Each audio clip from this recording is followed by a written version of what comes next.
Greetings and salutations. Today's a Tuesday, right? Can confirm. It is a Tuesday in Indianapolis, and we're starting to get the outer bands of the hurricane. Is that right? Jake, you know what that means? It means it's the day after Monday. It's Tuesday and it's noon and everywhere in the Eastern time zone. That is correct, Eddie. You've learned that, right? Oh, yes. It's 12 o'clock in Indianapolis. Technically, it's 12 o'clock anywhere in the Eastern time zone. My name is Jake Query. That is Eddie Garrison. Jimmy Cook is here as well. Our boy Paris Brown hanging out with us today. It is the Query & Company. Paris is the official international city ambassador for the company here at Query & Company. And there's a lot to talk about, again, based on – this is interesting because I've done sports talk radio, or I've, worked in the Indianapolis market now for, 6 or 7 years. And typically the summertime is when things kind of slow down, but it has not been the case. We've been very fortunate. Not been the case this year at all. Colts camp starts 2 weeks from tomorrow, right, is when they report? That is correct. You've got obviously the Fever tomorrow playing an early game, correct? Also true. The morning guys will be over there. I guess Caitlin Clark's going to join them tomorrow on their program. Maybe. Perhaps, yeah. The WNBA has given us, honestly, it's been exciting because the Fever are starting to play well, gives us more to talk about. Caitlin Clark's obviously been a phenomenon. We'll continue that discussion. Pacers yesterday, as we talked about with Pascal Siakam, James Wiseman, now official. They still have one remaining veteran spot they can fill. I would assume James Johnson gets that. And then last night, I did something that I've not done in quite some time, and I'm assuming that I'm not alone in that factor. You went to bed before 9 o'clock? I did not. That's impossible in the summertime, Eddie. It's still light out. You can't do that. I know. That's why I was saying it would be impossible. It's disrespecting the Sun Kings, right? And every once in a while, you have to have one of those as well. I watched the NBA Summer League. Now, what did you do last night, Jimmy? I exercised a little bit. Excuse me? I exercised a little bit. I know. I'm on a health kick recently. Right? No, I was good. Nice. And what's your form of exercise? Are you slimming down? You look like you've lost a little bit of weight. I have lost a little bit of weight, Jake. Thank you very much. Yes, what have you lost? I have lost since March. I've lost 28 pounds. Really? Yeah. Okay. It's hard to know because I see you every day, correct, right? Yeah. You're not seeing, for example, we had relatives in town that hadn't seen me since Christmas. And so, it's more of an immediate reaction. And so how are you losing the weight? Watching calorie count, watching what I'm eating there, and then biking, not outdoor biking, indoor biking. So indoor cycling. Bike. Yep. Peloton? Yes. Really? Now, Shannon does the Peloton, and there's some fella in England she likes as the instructor. Yeah. I've not delved into his work, so I can't you like speak the on female? that. I mean, generally, yes, I have been using female instructors. Sure, yes, I don't know. Now, the other people in the Peloton class that you're watching, where are they? So I've only done cards on the table here. We've only had the Peloton since this past weekend. We had just a standard exercise bike, and then it was one of those things where, Jake, I don't know if you go through this, but I think our married audience definitely do, which is the fact that sometimes if you want to make a big purchase, you need to prove that you're committed to, maybe the introductory version of that before you make the financial investment. Sure. And I think I've showed that over the last 4 months. So we decided, hey, let's go from the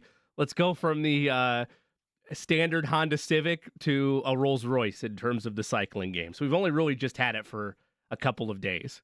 So I can't speak to much other than general cycling. But I did that. It was very casual evening in the cookhouse. The summer league that I'm most looking forward to, Jake, which is what is on the minds of Chad Buchanan, Kevin Pritchard, all of us here in the market, is still a couple of days away. That is the summer league out in Las Vegas. The one that you're talking about, which admittedly still had moments that I saw highlights for, including Zach Edey. Things getting physical at Jimmy's house. Thank you. That's good. But Zach Edey has a little highlight moment yesterday. The day before that, Khalil Ware has 26. This all in the California Classic. We are. Uh-huh. We're working on physique in the cookhouse.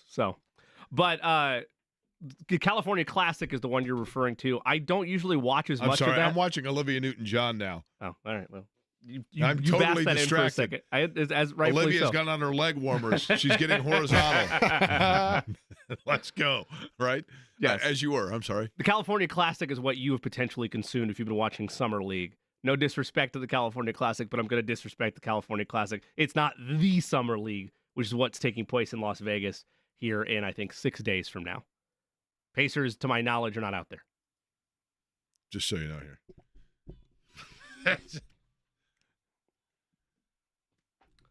How was your evening? What's that? I'm sorry. How was your evening? She's wearing the headband now. Hang on just a second. Okay. I went actually yesterday, had golf lessons, and then got home, and I watched the Summer League, and we probably should have, we neglected in mentioning this yesterday, because I watched Zach Edey, and I watched pretty closely because I wanted to kind of go off the conversations that we've had about his, and look, the Summer League is not the NBA, right? I mean, we know that. Correct. But the pace is similar. And one of the things that's going to be interesting to watch how Memphis does this with Edey over the course of the year is the pace was quick and he was able to keep up with that, but they had to take him out at different intervals. I mean, he got winded fairly quickly, right?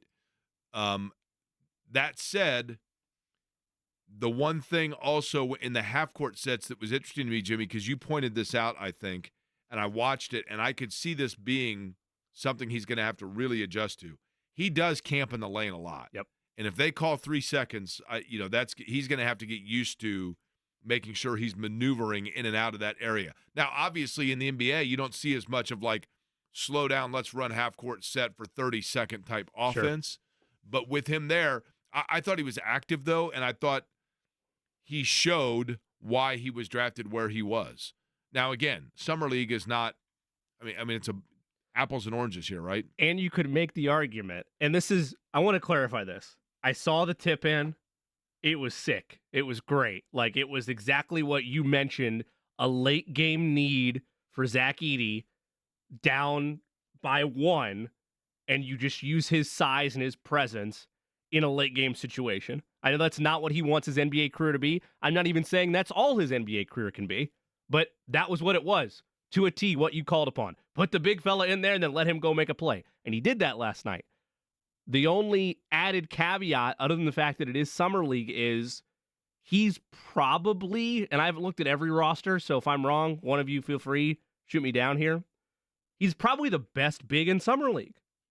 I don't think that's insane to say. Walker Kessler last night is probably the only other notable big. So, you're not going to get a fair situational. You can get it with the guard play, which we knocked him on. We knocked him on in pick-and-roll defense, getting out of the lane, getting out on the perimeter, in a mismatch. Where will he struggle? We talked about that. When you watch players, by any chance, do you watch their body language? Just out of curiosity. Only when Olivia Newton-John's in my head at the same time. Then I'm all focused on body language. Hang on, she's doing deep knee bends. I loved me some Olivia. Do you need to excuse yourself? No, I loved me some Olivia. Let me and tell you he's something. also only willing to trust me, I do too. To send some Olivia Newton-John your way Not in Olivia small Newton-John, bursts though. because he's very worried about the. Was that still a thing, or are we safe? Could you play the whole song? Are we good now? There's ways around it now, so all right. yes. But we're talking about copyright infringement. yes, correct. For the YouTube, That's right. Sometimes we get flagged. Sometimes the video gets taken down. The big thing, the other caveat, as I mentioned, with Zach Edey is this is happening where he is still the most dominant big on the floor. What does the next step look like, which we won't get till September, which is when he's against Joel Embiid, Nikola Jokic, Well, for sure. Anthony right? Davis. That said, situationally, you're right. The guard play, the speed is similar. It's a faster pace than what you're probably going to notice in the college game. The rules have those nuanced changes that impact him. I thought he did a very nice job last night. The other thing, Jimmy, that I was going to mention in terms of bigs in the Summer League, the guy that we didn't talk about yesterday and we probably should have, Khalil Ware, was really good. And a different kind of big at the NBA. And Khalil Ware, it is interesting to me that he went where he did, because I think I said probably 100 times, going into the draft process, Khalil Ware is one that the thought on him was, from a talent standpoint, he was a top 5 pick. especially this year. And I want to be sure that I'm being clear here. None of this is an indictment in any way, shape, or form on the character of Khalil Ware. There's bad guys. In sports, there are bad guys. There are guys that you just go, yeah, he's a bad apple. And when you, in all walks of life, that's true. And when you are determining whether or not you are going to allow a bad character into your locker room, into your boardroom, into your circle of friends, whatever it might be, you have to then weigh what offsets that, what the reward can be, and then also you have to trust that you have the elements and the chemistry around that person, and that you've done a good enough job in hiring other people around that are able to keep and influence that person in check so that the bad doesn't come out. And in Khalil Ware's case, that's not what the issue was. It wasn't that he was a bad guy and you needed to temper that. It was strictly, and I think you see this a lot, one of the favorite questions that I have when I interview athletes, and it might have been a while since I've asked this question on this program to athletes, but I've asked it a lot over the years. And when I ask it, a lot of times the listening audience is like, what? But you can see in the person that I'm interviewing, the light kind of come on where they're like, and I'll ask them, what was your favorite sport as a kid? And people are like, you're interviewing Tim Duncan. Why would you ask him what his favorite sport as a kid was? It was obviously, swimming or soccer. What? So why are you playing basketball? Well, eventually when I was in the 8th grade, I was taller than everybody else. Zach Edey, hockey, right? Grows up playing hockey. And then can you imagine him in the net? Like, I know that's probably not the position he was playing, but like, can you imagine a Zach Edey goalie? You know my theory, don't you? I'm telling you, the Jake Query theory forever has been the best goalie in hockey would be a sumo wrestler, right? Sure, yeah. I mean, they can do that they do that thing where they move back and forth side to side, right? Yep. Where are you going to find the opening in the net? Realistically, could the sumo wrestler lay down on its side? I'm sorry. Did you mean horizontally? You know who else? So you said it's. You know who else lays down horizontally? By the way. Wrestler. Oh well, they're people too, Eddie. Just so you know.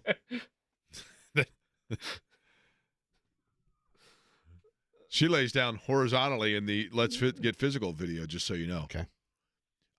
Did you, by the way, this is still Zach Edey related, but it's really just tall person related. And I feel like we've had a similar conversation, but now it's reality. Did you see the 6'11" offensive tackle that Georgia signed the other day? That's not unprecedented. But like, I feel like we always talk about, man, if we get just super tall, still big offensive linemen, what would be the benefits there for a quarterback? And anyway, that made me, with Zach Edey's height and the goalie talk, he's now one of the tallest players in college football. You do have to overthrow that. Yes, that would be a challenge. But anyway, so back to the point about Khalil Ware. Sure. Ware is somebody that I don't think that it's a personality bad guy issue. It was simply the motor of, are you playing basketball because that's what you started playing because you're taller than everybody else and you have an athleticism and a natural ability for it? Or are you Kobe Bryant, get out of the way, I'm going to step over whoever I have to in order to be a basketball player. And I'm going to put up 500 shots a day, and I'm going to be constantly in the lab, and I'm going to do everything I can. You know, the legendary story of Kobe Bryant that I've told before of I think it was it was somewhere in the East Coast. It wasn't Philly because he grew up there. Maybe suburban D.C. The guy that was like, Kobe Bryant's rookie year, the Lakers were coming to D.C. to play the Wiz, the Bullets at that time probably. And I got this phone call, and it was like, hey, this is Kobe Bryant. I'm looking for a gym to work out in. And so he gets up at like 6 a.m. before the school's even open, and the guy comes and unlocks the door, and Kobe Bryant comes in and works out all day, puts up 200 shots, whatever, and then goes to practice and shoot around that day and then plays a game that night. That level of dedication, that's what separates so many guys. And then you have another tier of player, which are the ones that it's not that incredible drive. And sure, Kobe Bryant was genetically prone to be a basketball player. His father was a professional basketball player. And Kobe Bryant was not 5'11". He was 6'6" or 6'7" or whatever he was, those things are obviously factors. But there's that drive, okay? And that I'm going to run through a brick wall and step over you to win and be the best player that I can be. And there was question as to whether or not Khalil Ware had that. But in terms of the footwork, the touch, the ability, I think one of the most underrated aspects of basketball for big men is getting the ball and knowing at all times where you are in relation to the rim. Tim Duncan was as good as anybody at it. He could stand with his back to the basket, facilitate, and distribute the ball around, and then turn around, face to the basket, and he knew exactly where he was in relation to the basket. Sometimes guys back down too far, and they think they're 6 feet out, and they're like, well, wait a minute, the rim's right there, and it throws off their depth perception, and Khalil Ware is very good at that. So there are a lot of areas of his game where he is very skilled, and there's great benefit to it, but that was never the question mark with him. The question mark was, okay, when he gets the check, when he gets the goal, when he gets to the league, is that it? And I'll tell you a guy that fell victim to that. And I'm not trying to, by all accounts, I think a wonderful human being by everything I've ever heard. But at the same time, Greg Graham. Greg Graham was a great player at Indiana. He led the Big Ten in three-point percentage and field goal percentage in the same season. Only player ever to do it, I believe, still to this day. When Indiana needed Greg Graham to step up, I mean, he was a huge part of what they did in that 93 season, and he becomes a first-round draft pick. And then he basically plays one NBA contract and is done. Nothing wrong with that, but I think that Greg Graham was one that once he got into the league and got the money, he's like, I'm good. I've got everything I need right now. And that's fine. And I think there was thought that that's what Khalil Ware would be. One game in Summer League does not a season or a career make. But you see on display that there is a skill set and a talent that maybe even is more catered to the NBA than it was the Big Ten or the Pac-12. And he might be like I said, Jarrett Allen, Christian Wood, like that level of athletic big that can do a lot of different things. He may fit very well in Miami and have a very good career. I have had this conversation with you a number of times over the last year or so, both on and off the show's existence, of just where Khalil Ware is and the baggage that was there after Oregon. And I've said time and again, for me, maybe not for everybody, I don't think fully for you, though you want him to make good. You're by no means hating on Khalil Ware. I think that he put to bed, for me, a lot of those worries of work ethic and how much heart is really in his game when he could have easily folded shop at Indiana last year with the struggles they went through, with the struggles he went through. That said, if you are still in the camp of, I want to see if this guy's really committed or if he's going to be just a paycheck guy, we said it on draft night. I stand by it now. Pat Riley's system, Eric Spoelstra's system. I know it makes some people cringe, but they love it down there in Miami. That Heat culture. He's not going to survive if he goes the way that you fear he could go. Excellent point. And there are teams where that's why the fit's so good for me, because it's going to be sink or swim. It's literally going to be sink or swim for him, because if he half-asses anything down there, he's going to eat alive. Nobody ever says swim or drown. They don't. That's what would happen if you're sinking, right? Do you think it's because it puts a veil around? Harsh, right? Yes, it's too harsh. It puts a veil around the imminent death that would happen if you likely sink. I mean, sink or swim basically just means swim or not. Yes. Because what else is going to happen if you're not swimming? We could say live or die if we want to be very dark about it. That's fair. To some extent. That's fair. Eddie, you're shaking your head. Yes, I'm just shaking my head, Jay. For what reason are you shaking your head? I can't just shake my head over here? Well, first off, it blocks a lot of the light when you do it, depending on the direction in which you're shaking it. I'm shocked you can see my head. Are you kidding me? The other one that always had dark connotations to it is the one about the and I had to Google this just to make sure I was right on it. The two mice that fall in the bucket of cream, and one passes because it doesn't have the resolve to churn and make it into butter. Wow. Now, does the other just die of butter intake? Two little mice fell in a bucket of cream. The first mouse quickly gave up and drowned. The second mouse wouldn't quit. He struggled so hard that he eventually turned that cream into butter and crawled out. Now, why would you drown in cream, though? Wouldn't you just kind of sink into it? It's like quicksand, right? You wouldn't drown.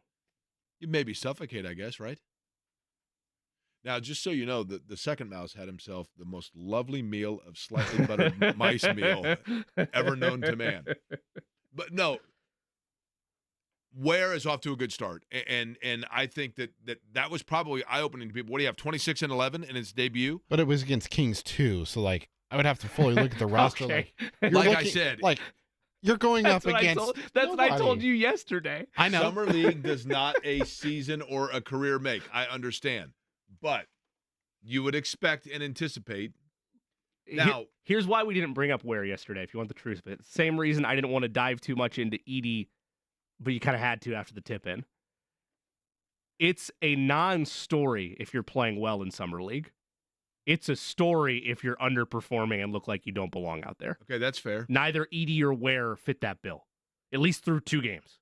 Doesn't look like they don't belong in Summer League. If you look like you don't belong in Summer League, there's real problems there. You should at least be able to hold your own and do your job, and thankfully, both Edey and Ware have done that. It's a different story come September, October, when training camp and the NBA season starts. Now, I'm trying to find I had it earlier, the Summer League scores.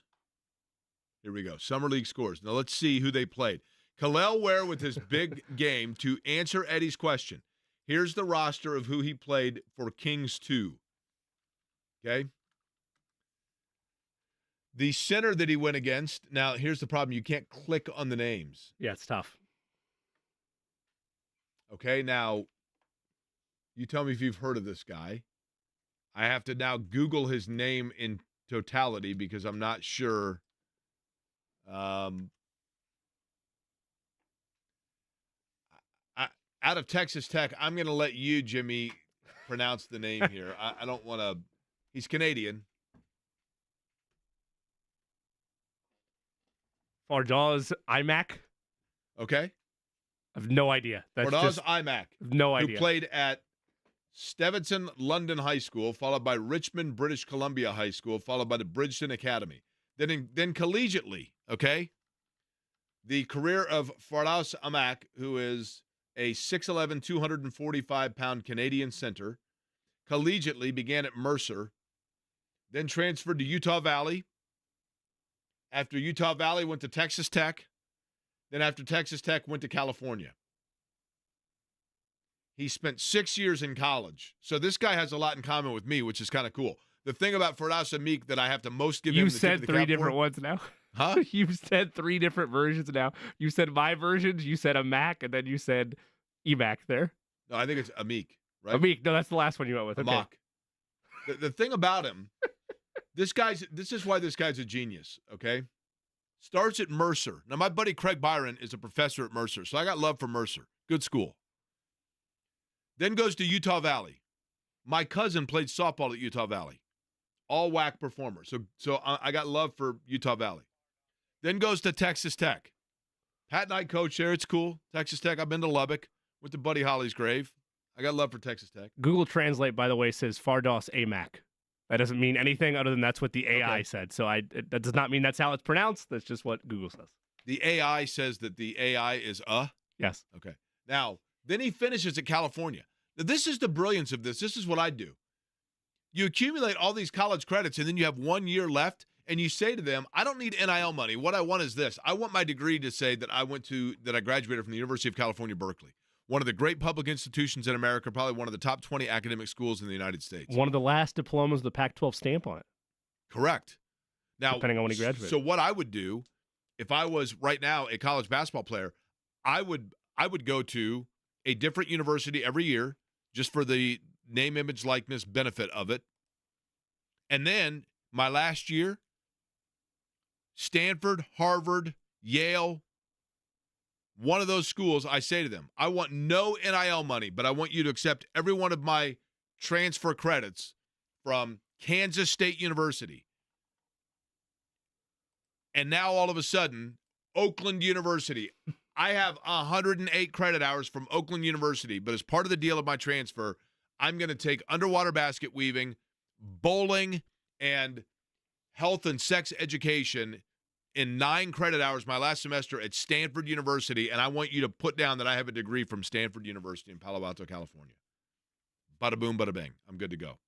That's what I would do. Would you rather transfer to Stanford or Harvard if you're just trying to get the degree and you're putting the NIL out there? Stanford. Okay. I'm just curious. Partially because if you've been to Palo Alto, Yeah, I understand. I mean, I'd be all over it. I was just going off of, I know Stanford is as prestigious a degree as any. I'm not trying to knock that. I just was merely asking about the degree. If you're talking about campuses, yeah, give me Palo Alto all day. On the program today, Bob Kravitz going to join us 1 o'clock, right, Eddie? That is correct. James Boyd will join us at 2 o'clock, and I think we've reached a verdict on the Concert Dilemma 2024. Oh, boy, that's some breaking news right there. It's been a long journey.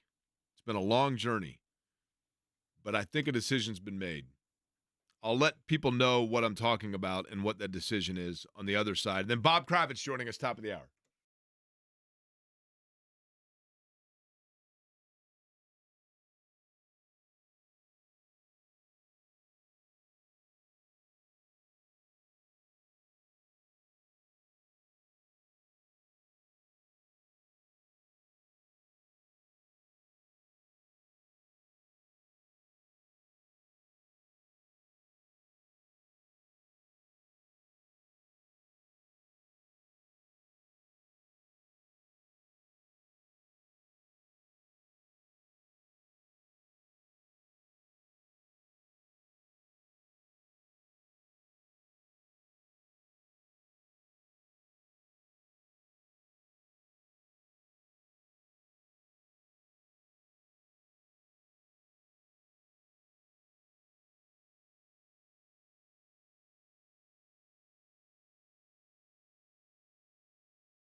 Okay, so here was the situation. So I have a family member that has a season pass, if you will, a box at Ruoff. And at the beginning of the spring was very generous and kind enough to say to me, hey, take a look at the schedule and see if there are any shows that would be of interest to you where you would want to try to claim some of the tickets. And I'll let you know if we have extras and, you can use them, which is very kind and appreciated. So there were only a handful that I could use. That sounds –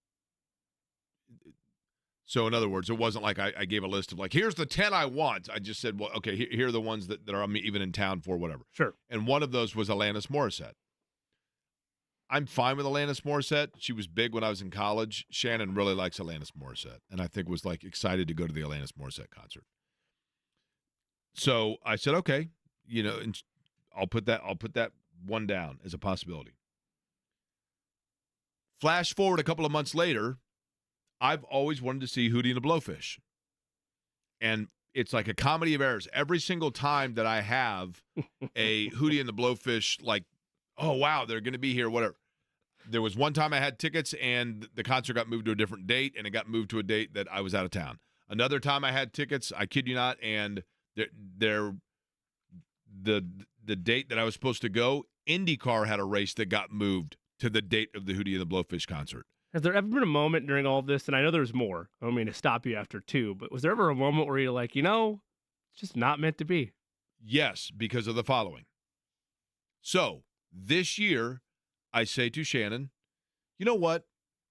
Hootie and the Blowfish, they don't, they're not always, they don't tour all the time together. They did one for like the 30th anniversary or whatever of Cracked Rear View, and now they're doing another tour, but I couldn't go when it was here. And I said, you know what? They're going to be in Nashville, Tennessee. Do you want to go to, and she's like, that would actually be fun. Let's go down for a night. We'll go to Nashville, Tennessee. So I bought 2 tickets, and then the next day, she calls me and says, okay, that is the date of the prospective Alanis Morissette show. Exactly, right? So I'm like, okay. So then at that point, Jimmy. Eddie's having so much fun. At that point, I came to the conclusion that you are correct, where I was like, this is just not in the cards. So this was it. Like, this conversation was the moment where you're like, okay. I think I even specifically said, when she pointed out the conflict of schedule, I specifically said, you know what? It's just not in the cards for me to ever see Hootie and the Blowfish. And I'm not I get it. Hootie and the Blowfish is like a 2-album band from 30 years ago. I get it. But they were massive when I was it's fun memories for me, and my understanding is a fun concert, sing-along concert, whatever else. Plus, she's from South Carolina, right? And Shannon, yes, is from South Carolina, and she likes Hootie and the Blowfish. How many years would you say this Hootie quest has been going on? 10. Okay. So 10. I have Eddie Garrison breaking news.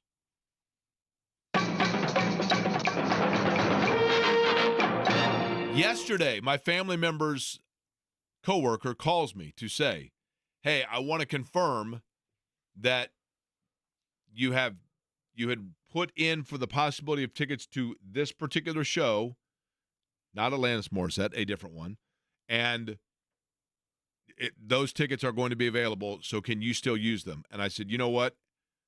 I'm sorry, he doesn't recall this, but shortly after I had made that request, I then looked at the IndyCar schedule and said, you know what? I'm not going to be in town for that one.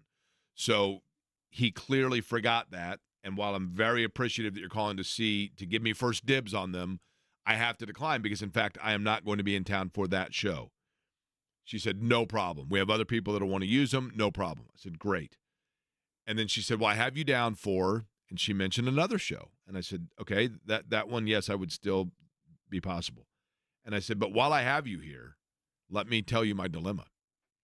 I explained the dilemma that I just very long and circuitously explained to you guys. Hootie versus Alanis, a tale as old as time. Right.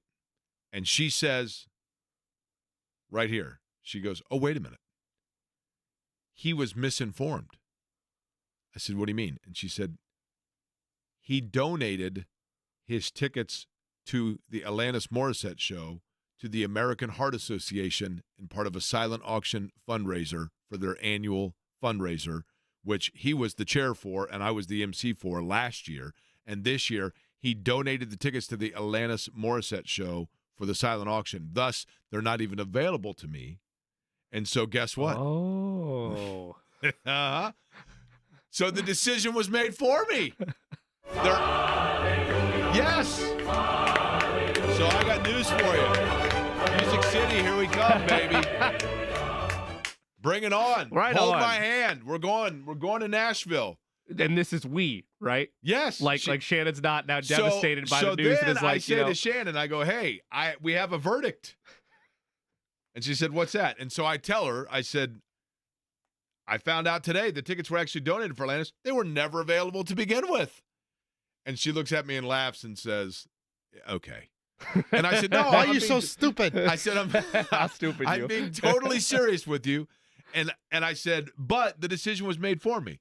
And she said, Jake, let's be real. The decision was already made. You bought the tickets to Hootie and the Blowfish. That's where we were going. And I said, no, I would have gone. And I would have. I'm like, I would have gone to Alanis Morissette if that was a possibility. Now but now the fate's decided, so you're fine. The possibility is still there that we see Alanis in Cincinnati. Oh, so she's still considering that? Because I talked about how that'd be very cool. It'd be a happy medium, but you're also doing 2 journeys in the same week. Yeah, but Cincinnati's not. I mean, Cincinnati's an hour. No, it's not. Right? I mean, the Cincinnati one's the easy Such one, a right? hike. Oh my goodness. I'm not talking about that. I'm talking about compounding it. Second half century of your life over here, like you're going Cincinnati and then Nashville. I mean, it's Why do you like to point that out so much? because he brought it up, and I think it's a unique trait. Are you calling him old? No. I am. No. I am the most vibrant, and might I say, sexy 51-year-old on the planet. Right? You'd be in there for I'm 51 some People going on Magazine 35, awards, Jake. right? Some People Magazine awards for certain. Yep. Hardly. And I've got on my sweet Seattle Seahawks shirt. So what can I say? I do like. We don't need to give non-paid promotions here, and I can't even remember the brand name, but I know it does start with an H. That company does make great retro shirts. Oh yeah, for sure. Like that Seahawks And I'm one. not some huge Seahawks fan. That's just the greatest logo ever. But the company that makes that specific T-shirt. I thought it was interesting yesterday when Dwight Freeney was in studio, and thank you again to the Indiana Donor Network for having him in and bringing him in here. But I thought it was interesting in talking to Dwight Freeney. We talked to him off the air.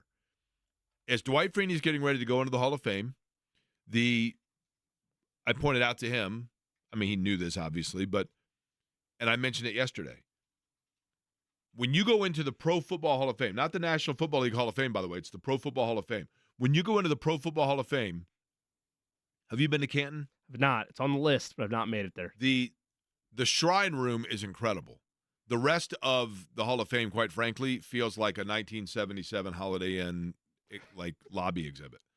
But the Shrine Room is incredible, and it's the first thing that you see when you go in. Each of the busts are in there.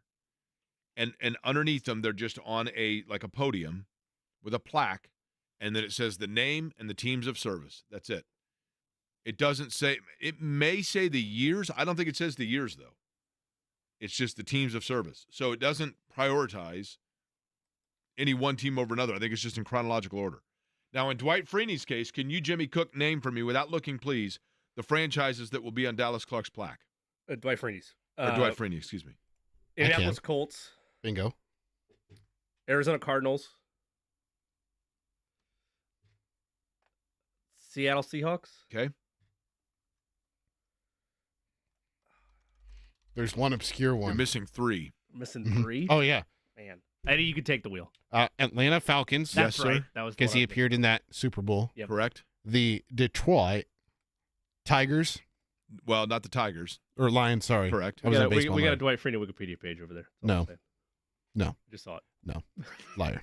You're missing 1. See over the screen. No. I knew the other 2 All right. anyway. I don't know the All right. last one. Okay. Chargers. Did you say Chargers? I did not say No, Chargers. I Okay. didn't even. I So- totally forgot about So that he's one. sitting here, and we were going over that yesterday.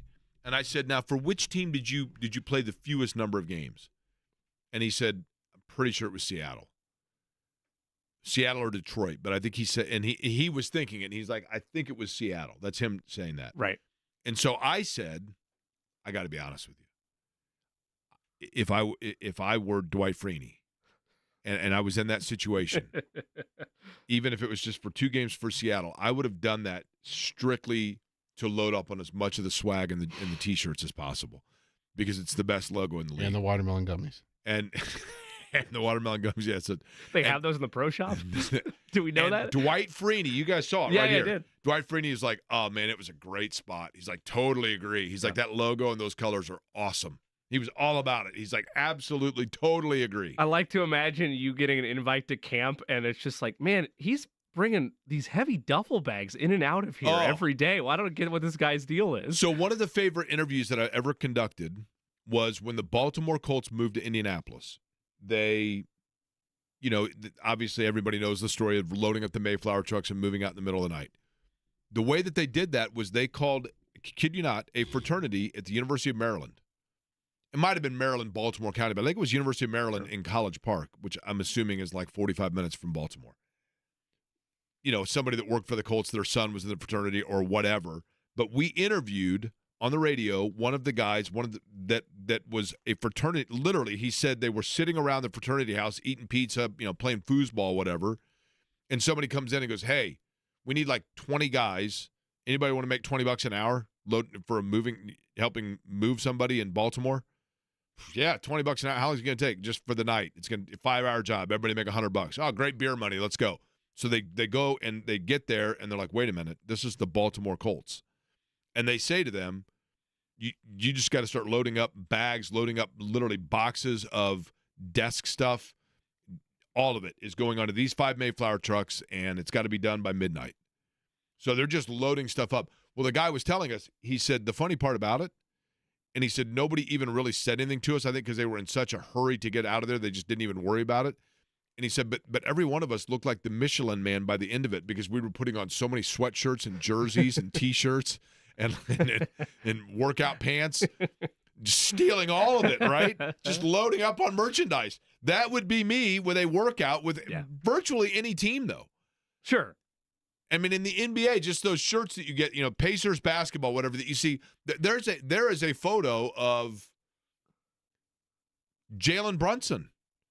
Jalen Brunson did a workout for the Pacers pre-draft, and there is a photo, Jalen Brunson being interviewed by Monteith and a couple of other people, and he's decked out in full Pacer gear, Pacer basketball shorts, Pacer, the whole deal. I did for a while when I was, coming up through the broadcasting ranks, I did national stuff with Adidas Gauntlet and Adidas Uprising, which are their big AAU events, and it took me to Treviso, Italy, where they had something called the Euro Camp, where they had, some of the top 15, 16, 17-year-olds from America as like a Team USA play against all these other countries. Anyway, first day we're there, the guy's like, "Yeah, man, here, let me take you to the product room." I'm like, "I'm sorry, the what?" He's like, "Yeah, the product room." So you go in there and it's got all the Adidas stuff. We hook you up. Gave me a nice duffel and just grabbing some shoes, grabbing some shirts, the whole night. But like, if that's at an Adidas like AAU event, I imagine, can you imagine wherever, NFL, NBA, any of those facilities, like they're just a whole room dedicated to apparel. And I've told the story before, for my 50th U.S. state that I wanted to visit, my goal was to go to all 50. My 50th state was New Mexico. Byron and I did our road trip. We flew to Albuquerque. I wanted to see the pit where the University of New Mexico plays. So I called ahead of time, literally just called a number off the internet for the pit, and this guy answers. Couldn't have been a nicer guy, and he was the facilities manager. So he said, "Yeah, when you get into town, let me give you my cell phone number. Just text me. I live 10 minutes from the arena. I'll just meet you over, and, what do you need?" And I go, 20 minutes just to see the arena. "Yeah, sure, I'll take you around." So this guy's showing us around. It was great. He was wonderful, super nice dude. And at the end, he goes, "Oh, by the way, we just got a new contract with Nike because they got a new head coach, and it wasn't Pitino, but whoever the new head coach was didn't like the color of red that they had in the shooting shirts and all that." And he goes, "Here," and he takes us into this equipment room. It looks like a Nike store. And he goes, "We're throwing all this stuff out or giving it, sending it to Africa, whatever. Just take whatever you want." I mean, I've got like 3 different New Mexico Lobo warm-up shirts and sweatshirts, and, I kind of became a New Mexico fan. Have they survived the purge? But yes. You still have any of it? Yes. Okay. All 3 items that I got I want you to break one out the Great Purge, right? The Great Purge. So that's your fun fact conversation about merchandise apparel of the NBA and NFL. But this Seahawks jersey is sweet. And it goes to show that I'm desperately 51 hanging on to my youth, right? Absolutely hanging on. Hey, we're going to talk sports, I promise. As a matter of fact, Bob Kravitz is going to join us at 1 o'clock. And we'll get into tomorrow what's happening in terms of these shows and kind of a fun and unique thing in terms of one of the local teams who's playing pretty darn well. We'll tell you about that next.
So admitting I'm going to Nashville to see Hootie, is that lame and passe, or is that sounds fun? Sounds fun. Nashville's a good time. Jimmy? I second that, and also it's something that you've been on a 10-year mission to go experience. So Just hit Shannon with the lyrics of that line right there. She'll be happy. About the Dolphins? No. I think more the chorus. I did get her one year for Christmas. She got to swim with the Dolphins, so there's that. It did make her cry, though. The Indiana Fever tomorrow have a – There's 3 follow-ups there, but that's fine. What's that? Out of fear, out of happiness. Excellent segue. I said she didn't cry. Oh, I thought you said it made her cry. Okay, No, my fault. I misunderstood. Okay.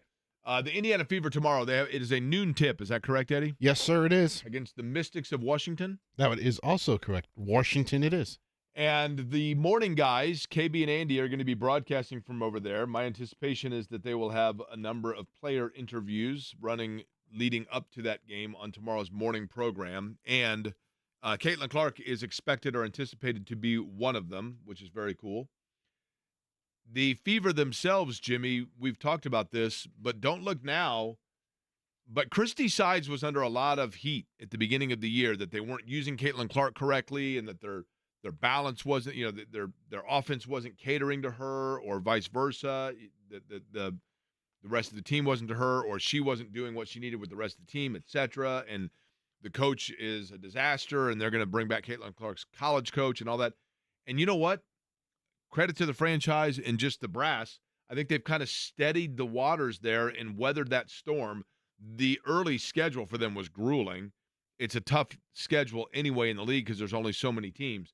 But that said, they're starting to play pretty well. They've won, 7 of 11 now, and they are in position to put themselves in position, heading into a postseason to try to make some noise. And the last week you've seen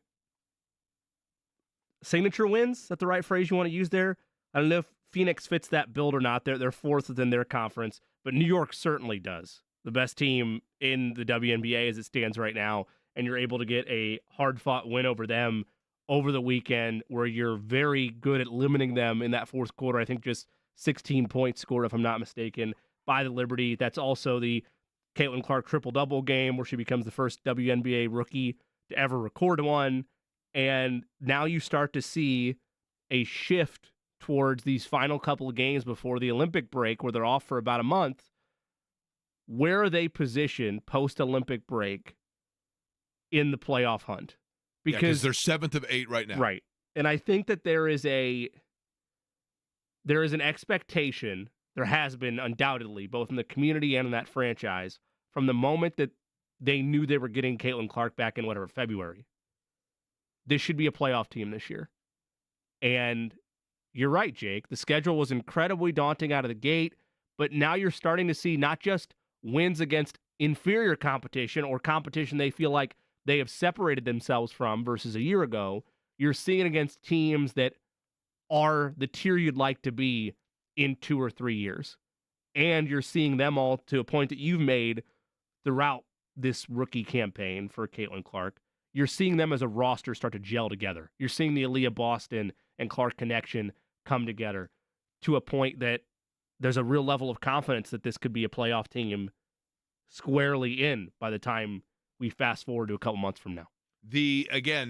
Tomorrow's matchup, Washington, that's another one that, Jimmy, I guess you could say now that it's come together for them enough where you can start looking at games and get a little bit greedy and say, okay, there are certain games that you have to win that game.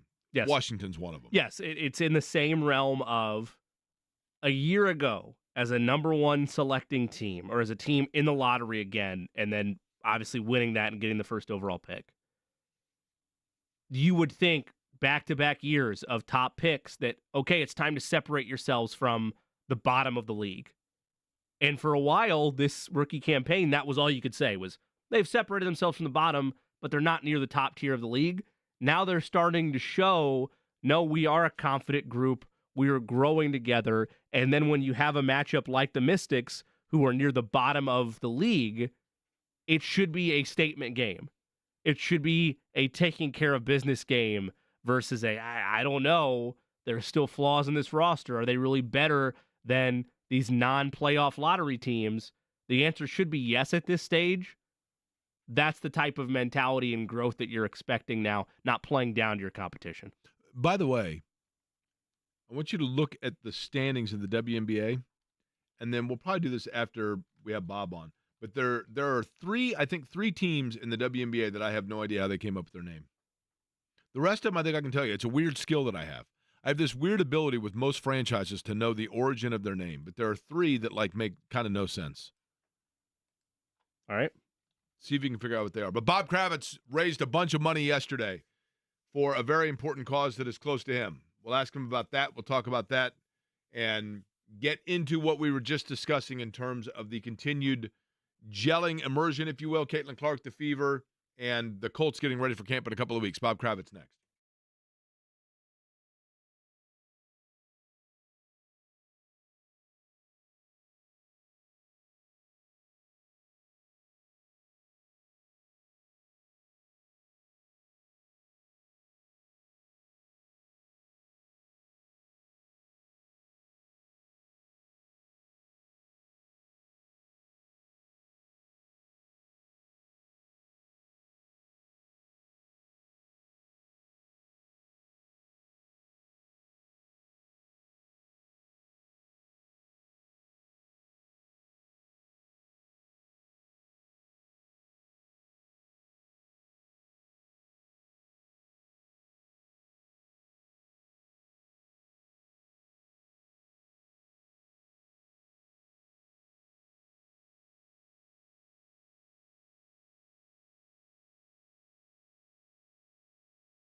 hour underway here in Indianapolis. For that matter, the 1 o'clock hour is underway everywhere in the Eastern time zone. I assume that it is still a little bit gray and spitting rain outside. We're landlocked, but I think that's a safe assumption.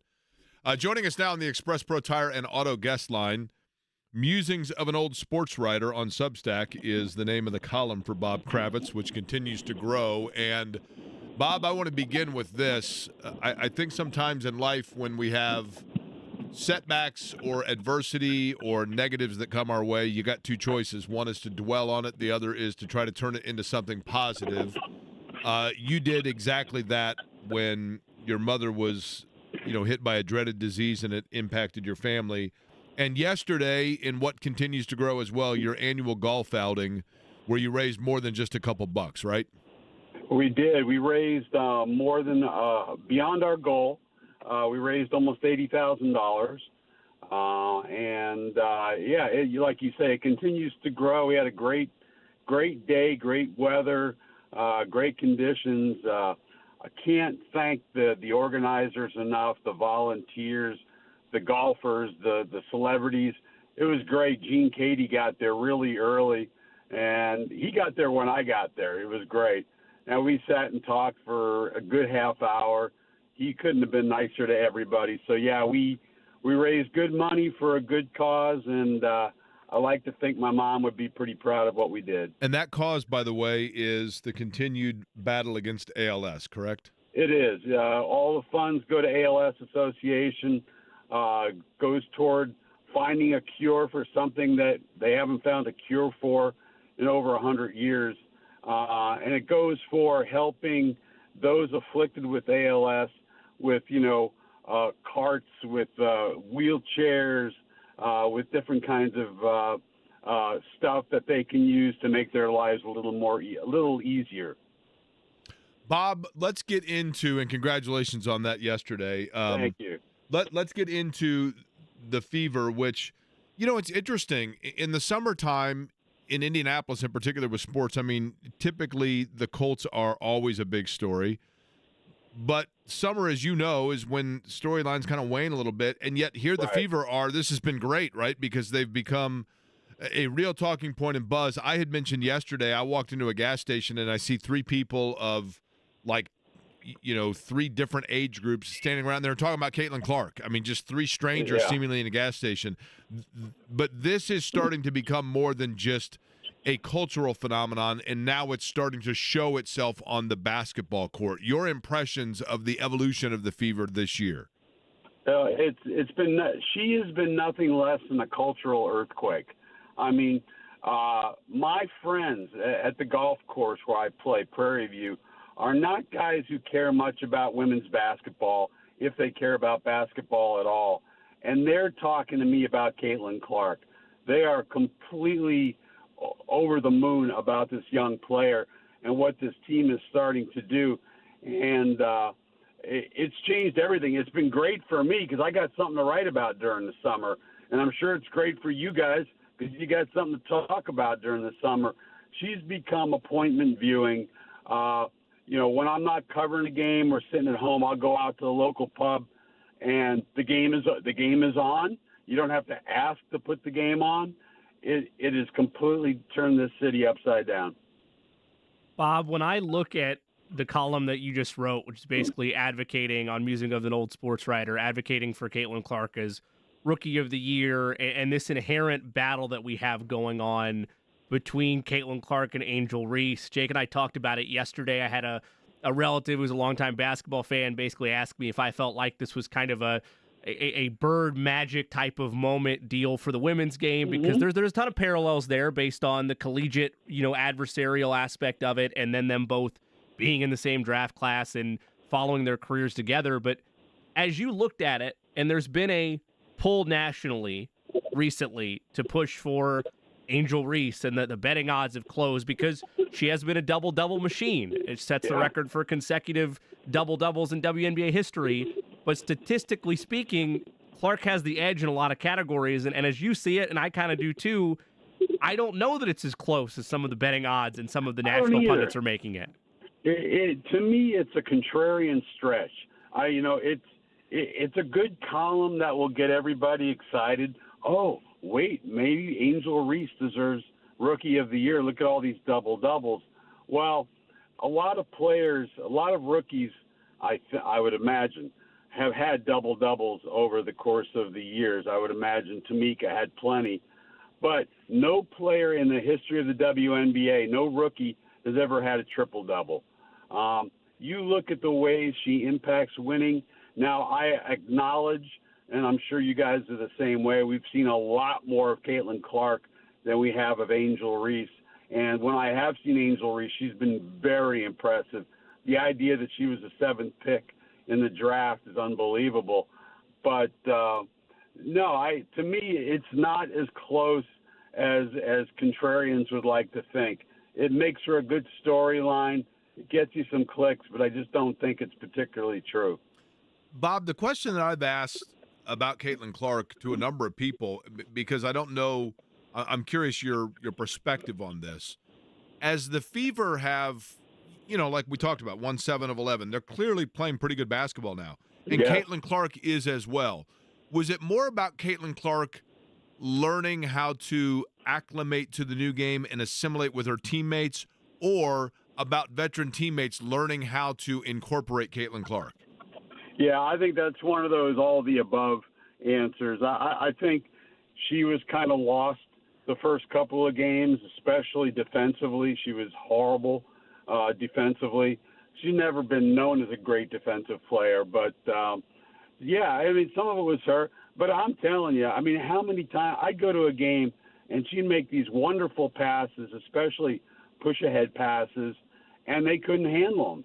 So I think the chemistry she's built with her teammates, especially Aaliyah Boston, it's not pick and pop, it's pick and roll, but you see a little bit of Halliburton and Miles Turner in that.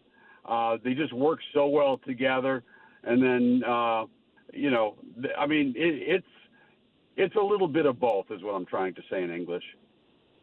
And, with Clark, I think, Bob, and this goes kind of back to Pete Maravich.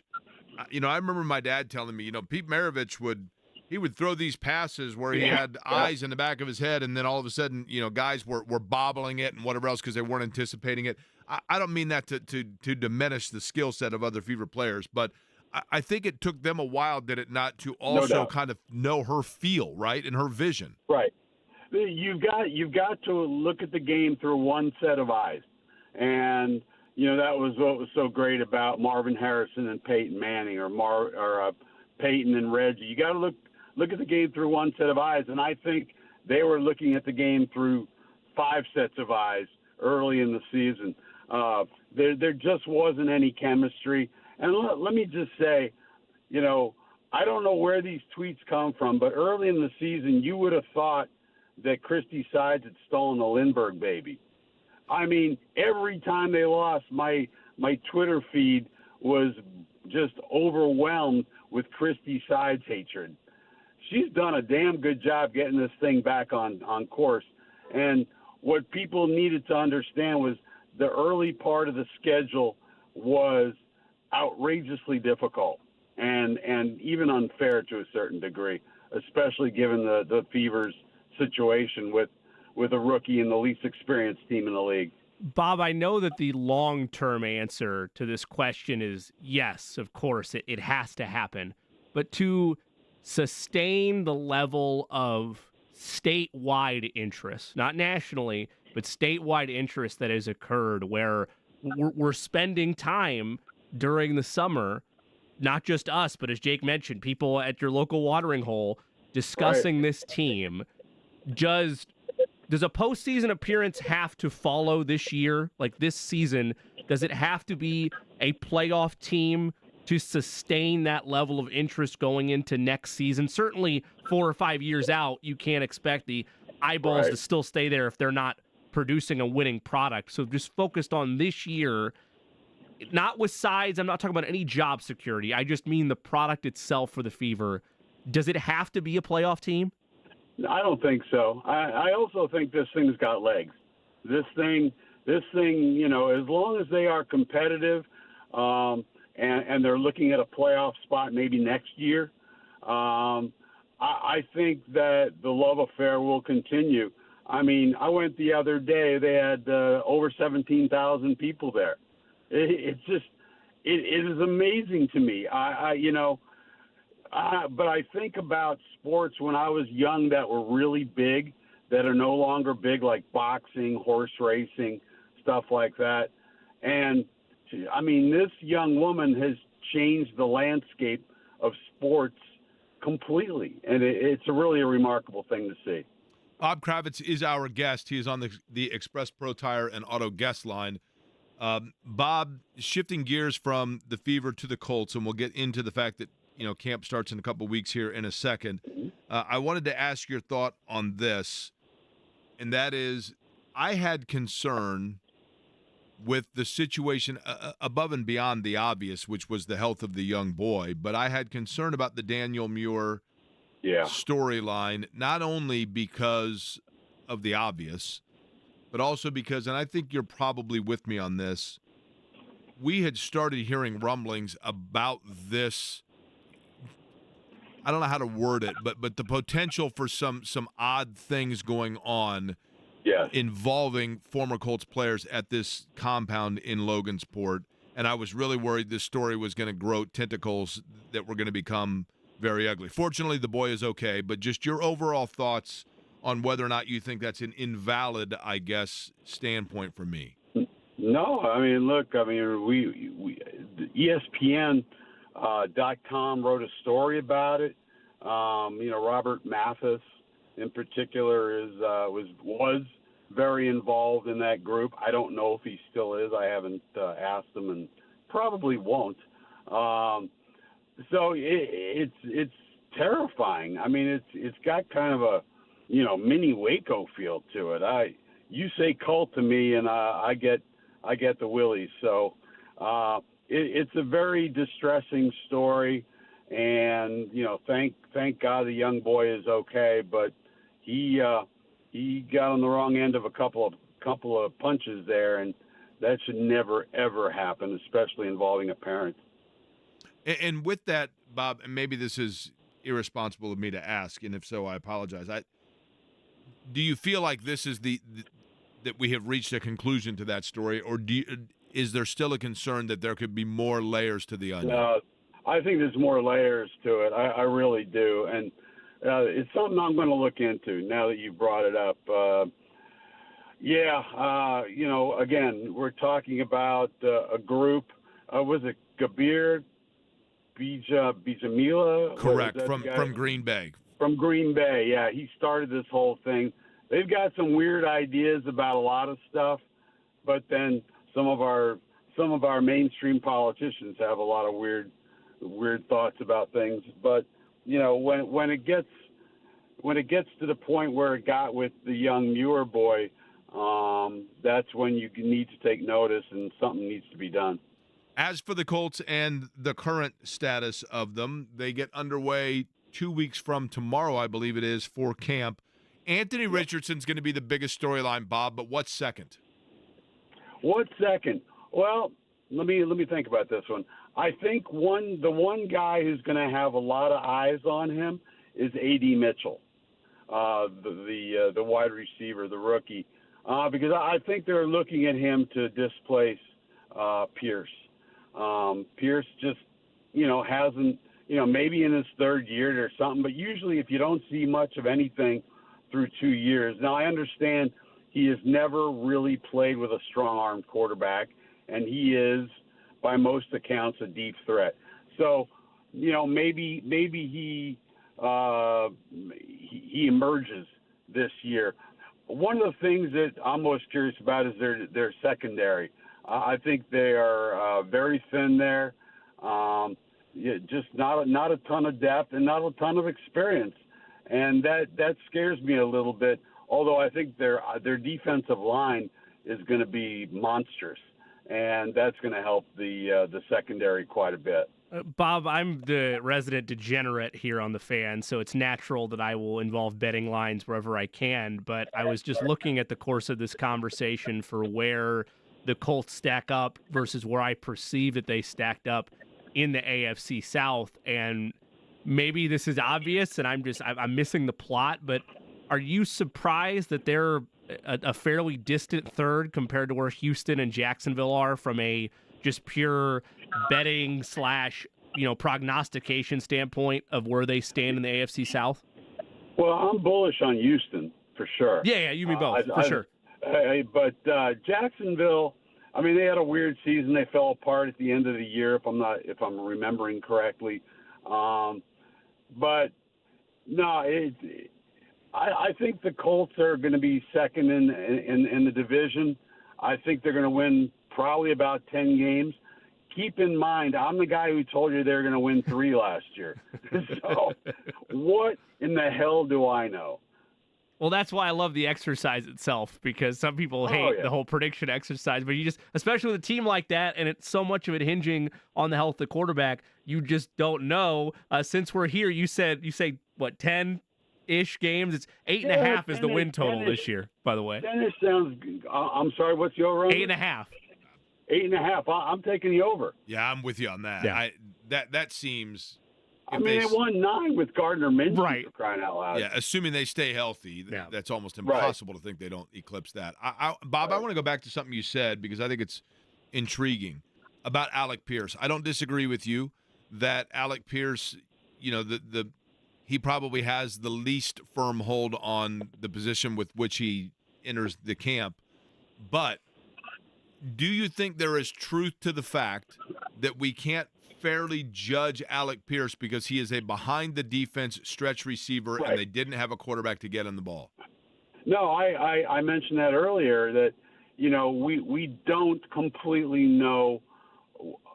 First of all, he needs to grow his skill set. He needs to be able to catch the ball intermediate and short and not just be Homer Jones, if you remember him from 100 years ago, who just ran go routes one after another for the old New York Giants. No, I don't think we know what he can be. I would love for him to surprise me and fans in general, but boy, I'll tell you what, they were really impressed with A.D. Mitchell this summer, and we'll see what kind of player he turns into. Look at how good would it be if they could get both those guys playing at a high level? Then you've really got something. Because right now, I love the kid. Oh my gosh, the slot receiver. Josh Why am I Downs. forgetting it? Josh Downs, and obviously Pittman is going to do what he does, catch 100 passes.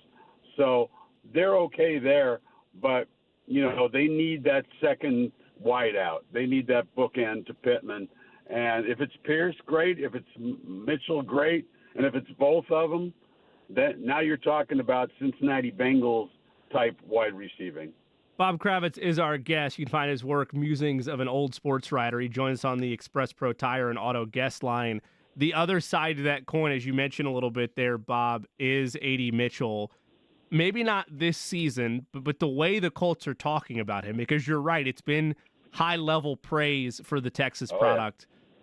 Is there a scenario where, maybe not this year, but so often you see a quarterback and wide receiver when they're drafted near each other, separated by a year or two, there is an ultimate connection between the two of them. Is there a scenario where perhaps, again, maybe not this year, but as they progress together, A.D. Mitchell's the number one option in this offense?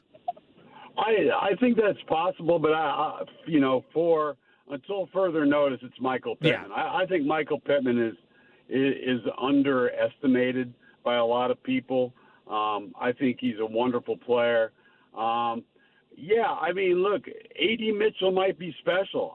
We don't know. Based on the early returns, he's been terrific. But again, it's the summer, and how many players do we see who are great in training camp who never sniff the field during the regular season? So I think he's going to be a guy who's going to help them. How much he's going to help them early on, I'm not really sure. The tight end position, Bob, to me is another one that's intriguing because they got a crowded room, and I think all pretty capable guys: Woods, Granson, Mo Alley Cox, Will Mallory, Drew Ogletree. But yet, the only of those guys, and you tell me if you disagree, that has a different skill set than the rest is Will Mallory. And by that I mean he seems to me to be the guy that can kind of be the receiving, like stretch receiving tight end more so than a big blocking tight end. But am I missing something there? When they say, you know, when you have two quarterbacks, you have none. Right. When you've got 5 tight ends, you've got none. I mean, you know, Mo Alley Cox can give you stuff in the red zone. I think Granson's a decent receiver. I think Mallory has shown some signs, but I was praying that they would get the Georgia tight end in the draft. Yep. I think that, you know, in a Shane Steichen offense, that would have been powerful. But I don't like where they are with their tight ends. I don't. I just don't think you have a guy who can play a significant number of snaps and be a game changer. I mean, they clearly see something in Jelani Woods because they were patient with him last year where, it may have been that he was a little out of shape, but he just couldn't get healthy. I think it was hamstring issue. Right. But they still have him. My point being, there's got to be a reason that they've waited this long on him to really develop, right? Well, yeah. I mean, they're generally in love with all their own players. Hell, they brought back almost every single one this year. Bob, last thing, and then I have a golf question for you. I realize I ask this probably every time we talk, but I think amongst the local media, in terms of just overall access and ear, you probably with Jim Irsay have it as much as anybody. Colts fans, I know, were happy and relieved to see a video of Jim Irsay when he congratulated Dwight Freeney of going into the Hall of Fame, where he looked good and healthy. But your level of conversation or interaction with him of late has been what? Almost non-existent. For no particular reason. I haven't reached out. He hasn't reached out. Our relationship, we used to talk all the time. The last couple of years, and maybe since I've kind of faded from the public eye just a little bit in terms of my job, he hasn't been reaching out to me with stuff, with information, with, observations like he used to. So right now, if I reached out to him, I think he would reach out back to me. But right now, we're not particularly close in terms of, look, I came out and said he shouldn't be the owner of this team anymore. So he may not have the same warm and fuzzy feelings towards me. I mean, you have relationships with people and you get along with them, and I like Jim a lot. But sometimes you got to tell what your version of the truth, and that to me is the truth, that he's not in any shape to be the steward of this franchise just now. Of the guests or dignitaries that you had in your golf outing yesterday, and again, Bob Kravitz raising over $80,000 for trying to put an end to ALS. Of the guests or dignitaries that you had yesterday swinging the club around, the one that is the best golfer is who? Well, you just want to keep it in the family. Of the dignitaries, I got to say Kevin Bowen. Okay, yeah. I mean, he's a state champion golfer, so that would make sense. Yeah, that makes sense. I mean, I have a good eye for the obvious. Scott Sander, we were playing behind him, and every time we caught up and saw him on the tee, he was hitting a bomb. So I won the short drive competition. So that was a very meaningful award for me. Hey, Scott Sander also, that's impressive because he had, he's had some back challenges over the years. So I know he's bounced back from it, but that can have a huge impact in it for sure. But then again, that guy does morning television, so he's got all afternoon to golf, right? He's got all day. Yeah. Got all day. We hung out with the Channel 13 ladies, with Lindsay Monroe and Gina Galaros. Yep. They both play a lot of golf, and they're getting better, just like we all are. Well, I just recently started taking lessons in golf, and so obviously I know that it is a nonstop pursuit of which I will never actually tackle, which is probably true for everybody not named Tiger, but that's just how it goes. Exactly right. I've been playing for 30, 40 years, and I'm no better than I was the first time I played. Bob Kravitz on the Express Pro Tire and Auto Guest Line. Always a pleasure, and look forward to running into you again soon. Sounds good, buddy. All Take right, care. Bob Kravitz joining us on the program. Ran into him last week, as a matter no, Wednesday, right before the Independence Day long weekend. Went out to dinner and ran into Bob. Always good to see him. Always good to see him. Now, Kevin is a scratch golfer, right? Kevin Bowen? I think he could label himself as that. Yes. Anytime you have, as you mentioned it, state championship hardware there's a level of, I think, cap tipping and respect that goes with it, right? Now, Jimmy Cook is doing a crash course. You basically are like the guy You know what? just before the exams that decided to go in and start studying for the final, right? So it is funny because it appears that way, but in reality, this is something that, as you know, my wife and I are welcoming our first child into the world in September.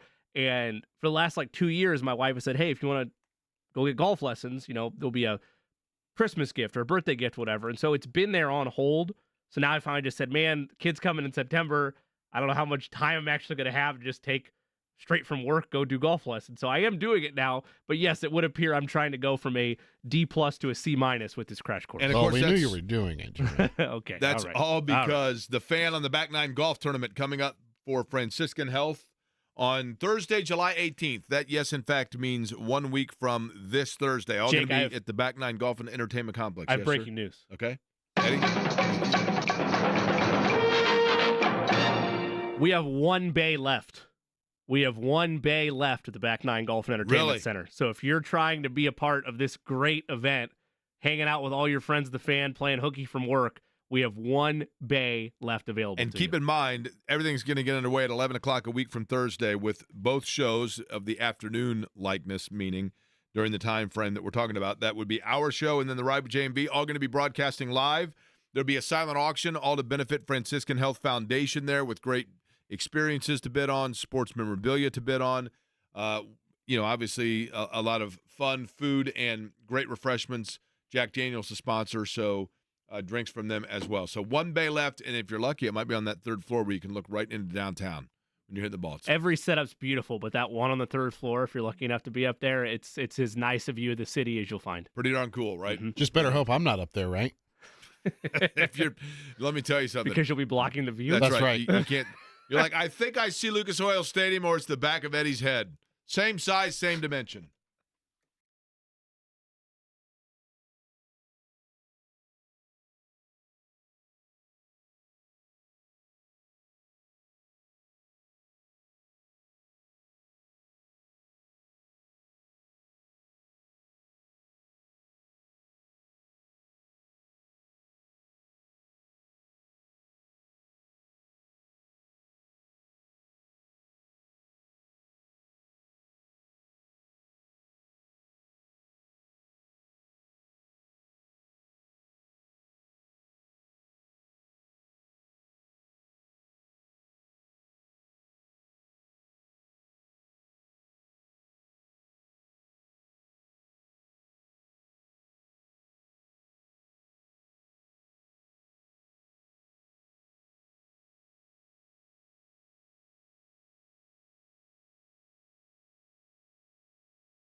Kravitz for joining us. James Boyd, 25 minutes from now. James will be in with you tomorrow, Jimmy, because I am taking my annual. I have no idea how this came about because I'm not a fan nor a hater of this franchise, but I think this will be the fourth year in a row that we've decided to go to an afternoon Chicago White Sox game. Wasn't it in August last year? Yeah, it was like 109. So we've degrees. learned. I mean, I know we're rolling the dice anytime it's a Chicago summer day, Here's the but other you've thing, learned you don't want to be in 115-degree heat. I think it's going to get rained out. Mm. Is the challenge, but so I was don't have it mentioning queued up. Ironic, don't you with- think? It's like rain on your White Sox day, right? There's nothing ironic about anything in that song, by the way. That's the point of the song. I mentioned earlier, I think you're right, that there are a couple of teams in the WNBA that I don't understand their name. I know that sounds lame, but there's a reason I bring that up. Originally, when the WNBA was formed, most of the teams, and I don't know that we have the original, because a lot of them have moved, but most of the teams were in partnership with an NBA team. And thus, their team name was clearly a spinoff of the NBA franchise. For example, the Minnesota Lynx. I don't know that a lynx is necessarily a female animal, but it's an animal that runs around with wolves, right? Like they live in the same places, I would assume, right? The Phoenix Mercury. Mercury gauges heat, which comes from the sun, and the Phoenix Suns. Which are in Connecticut, right? It's the Connecticut Sun. Excellent point. You know why they're the Connecticut Sun, right? No. Because initially they played, if I'm not mistaken, in the Mohegan Sun Casino, right? That would track. That would fit geographically. The New York Liberty, I mean, that's pretty obvious why they're the Liberty. That goes without saying. Now, why is that, Jake? They got a statue there that was given to us by France. Kind of a big deal. And there are two other Statue of Liberties in the world, actually, and one of them is in France, right off of the Eiffel Tower, in the shadows of the Eiffel Tower, which is at like 40% the size of the actual Statue of Liberty given to us by France. What about the New York one in Las Vegas? That actually Does that count? that I think that might be actually the third. The Seattle Storm. I don't know that I totally understand that one. Is there parallels with Supersonic type deal there? Well, Supersonic would be, just that, right? Right. And then Storm, I'm going to, now that the Kraken, the QAnon fellows believe that the Kraken is also part of the big storm that's coming in the QAnon stuff, right? So I can't answer yes to that question. I'll take your word the for most it. liberal city in the country, and they're naming all their stuff off QAnon. Is that right, Eddie? I don't know, Okay. honestly. The Las Vegas Aces goes without saying. That's pretty obvious. Yep. The Fever, I think we know, because wasn't the Fever supposed to be about the basketball fever of Indiana? I think so. Okay. Washington Mystics goes without Right, with the saying. Wizards, Wizards, yep. Mystics. Yep. The Atlanta Dream makes perfect sense. Mhm. Dr. Martin Luther King in Atlanta. Now, here are the ones that make no sense to me. The Dallas Wings. Now, this is the franchise that's been everywhere, right? Weren't they like the Tulsa? They were the Detroit something, and then the Tulsa Shock. They might have been the Detroit Shock, then the Tulsa Shock, and now Dallas. Is that right? They've moved like 3 times. I think that's right. So Wings doesn't make sense to me. The Los Angeles Sparks doesn't make sense to me. Do we know what the Sparks is all about? I don't, but I've always kind of accepted it because they are, Lisa Leslie led foundational successful cornerstone franchise. So I've never really They questioned the like Sparks. sparked interest in women's basketball? Maybe, yeah. Okay, I have before me now the origin of all names. Which would you like for me to begin? Like the San Antonio Silver Stars, which are no longer around. I mean, that goes without saying because they were the Spurs, right? Linked to the Spurs. Do we know what Toronto's WNBA team is going to be in terms of a mascot Now, and whatnot yet? Excellent question, Eddie. And here's the thing. Toronto is the Raptors because Jurassic Park was out when the Raptors were formed. There aren't like big blockbuster movies anymore because nobody goes to movie theaters. But do you have a playoff of Raptors, though? So that's the other thing. But I think they'd like a do-over on the Raptors thing, to be honest with you. Do they go with something that just is like a phenomenon in terms of like, if it were 2 years ago, would they be known as, the Toronto Lassos after Ted Lasso or something because they lack that kind of originality there and just going after whatever the big pop cultural phenom is? I'm a big dinosaur guy, so I'm happy that dinosaurs are represented in some way in sports leagues. So I don't know that I would call for Toronto to do a do-over, but I think I don't know the origins of the Raptor name, if that was just a fun entrant contest type thing, or if they found like a fossil of some kind and went that way. I don't know. The Seattle Storm, was named after the rainy weather in Seattle. I was about to say, I don't think of it as stormy but yes. We could have the morning show ask Lynn Dunn tomorrow if she's on the program with them in the morning, because she was the first ever head coach of the Seattle Storm. The Seattle Storm, yeah. Was she? Yes. Okay. Here's a thought. Storm is more fierce than rain, and they couldn't do Seattle rain. And you already had Rain Man playing for the Sonics. Mm-hmm. Okay. They used to be the Seattle Rain, by the way. They were the Rain? IGN. Well, that was Sean Kemp as Rain Man. And by the way, I have a buddy that was just in Seattle. I don't know if you saw this when you were there, Eddie. This is impressive. Sean Kemp has a restaurant in Seattle that's still there. Yes. Typically, when athletes have restaurants or bars named after them, it lasts like 4 years. And I mean, for him to have one that's still going is pretty impressive. Now, the Dallas Wings, look that one up. The Los Angeles Sparks, here's what it says for the Sparks. Los Angeles president Johnny Buss's inspiration was from an unlikely source. With a final deadline approaching for a name, he was discussing the nickname while on the phone with the WNBA. At the same time, Brandy Bratcher, who worked for Buss, was on the phone with her dad, who was a welder. He suggested Sparks because he said when welding, sparks fly, and basketball teams should do the same thing. And Buss was sold on it. Okay. Good enough for me.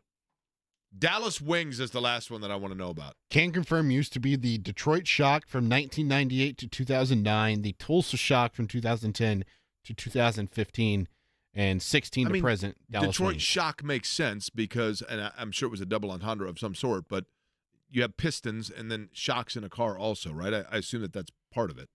Does it matter at all to you? Because here's my answer for Wings. This is not a Google search. This is just looking at their logo. Are they at all playing off of the Mavericks when their logo is a horse that has wings? So maybe they're going more majestic horse type deal. Okay. Is that too big of a stretch, or are we saying that's maybe what they did there? I don't think it is. Here's an article I found. Hang on. Apparently, it is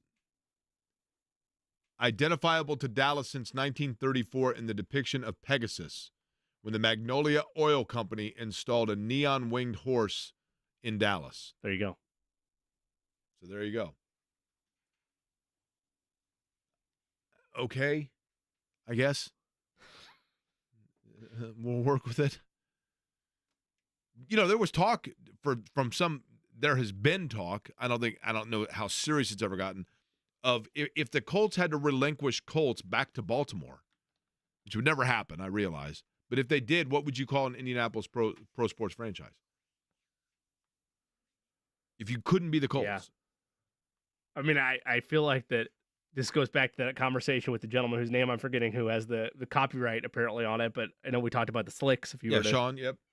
The other one that bugs me is that, and I get it, they're an iconic franchise because they've had great players and they have been to NBA Finals, but like, the Jazz should have had to relinquish the Jazz back to New Orleans when we had the whole Bobcats-Pelicans fiasco. Like, it should be the New Orleans Jazz what they were originally.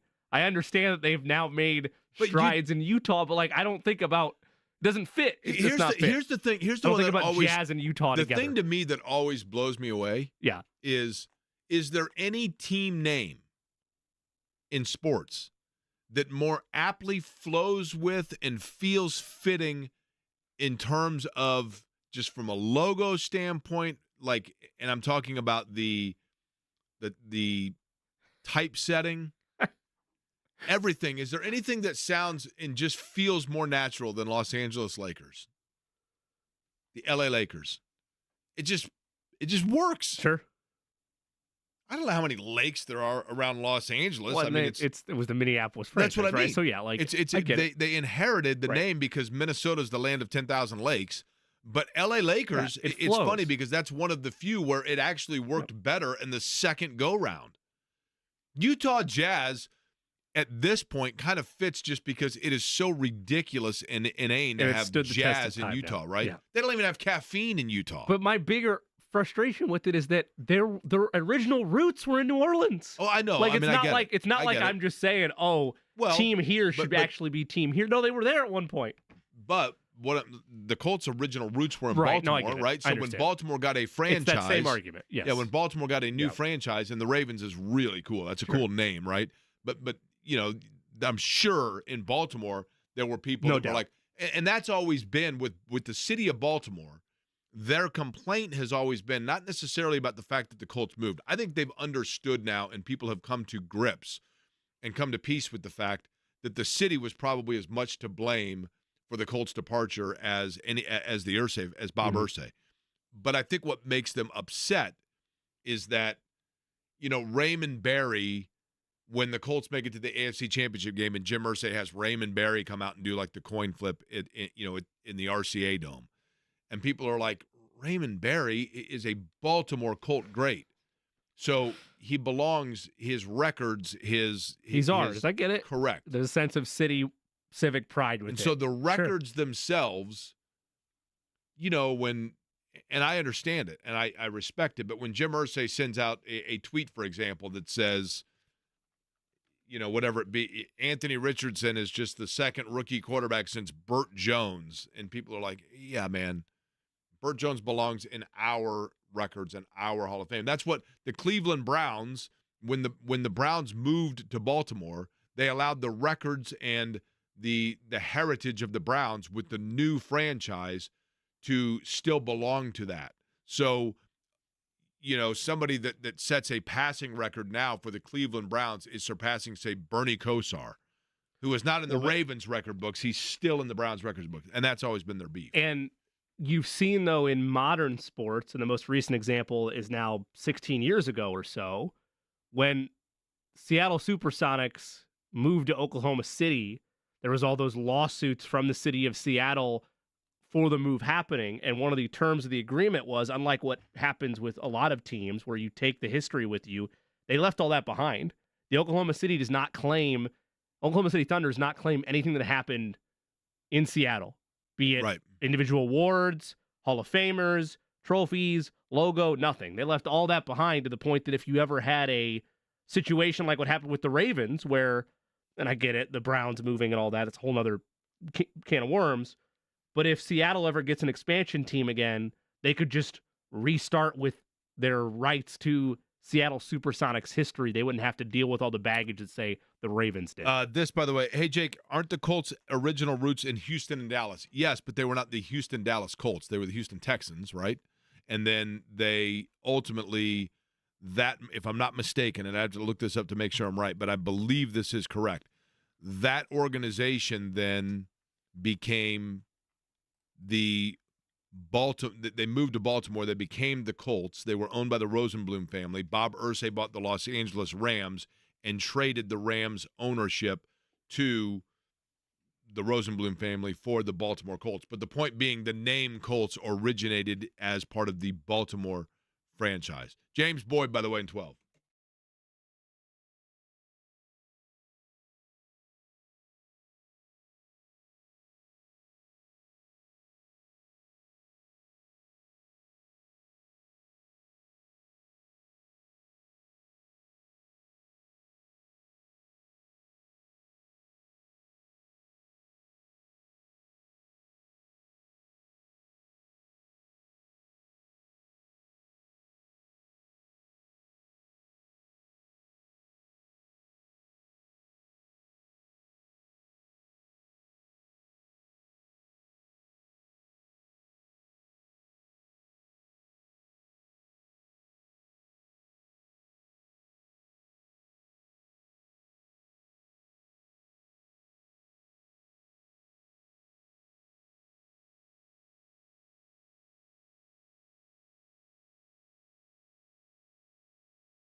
song is featured prominently in Eddie Garrison's new favorite movie. Eddie, when was the last time you watched Fast Times at Ridgemont High? When was the last time we talked about it?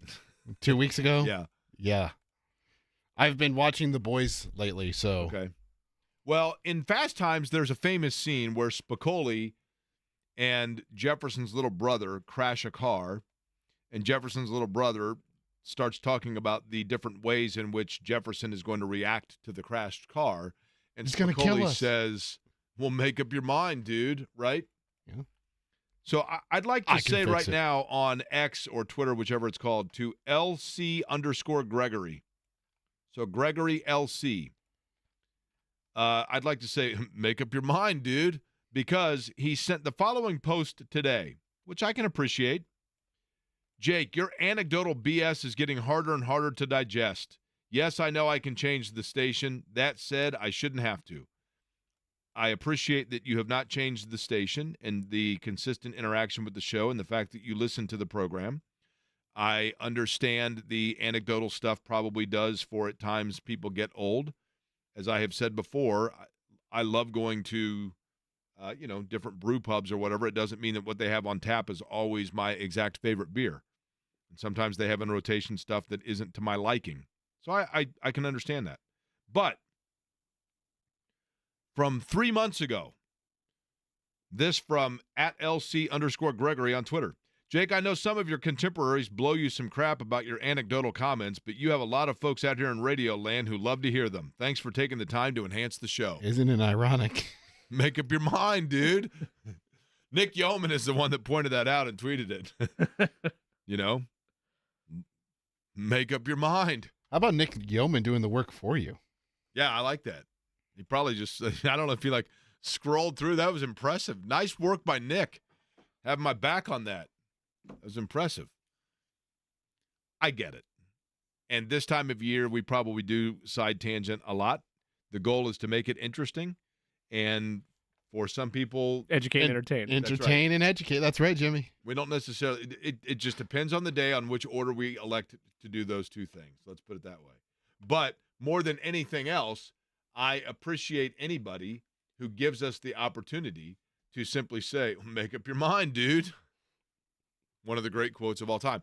I did, anecdotally speaking, by the way, read an article that Sean Penn, I saw an interview with Judge Reinhold about the filming of Fast Times, who said that he had never met Sean Penn before the movie was made, and he thought that's what he really was like.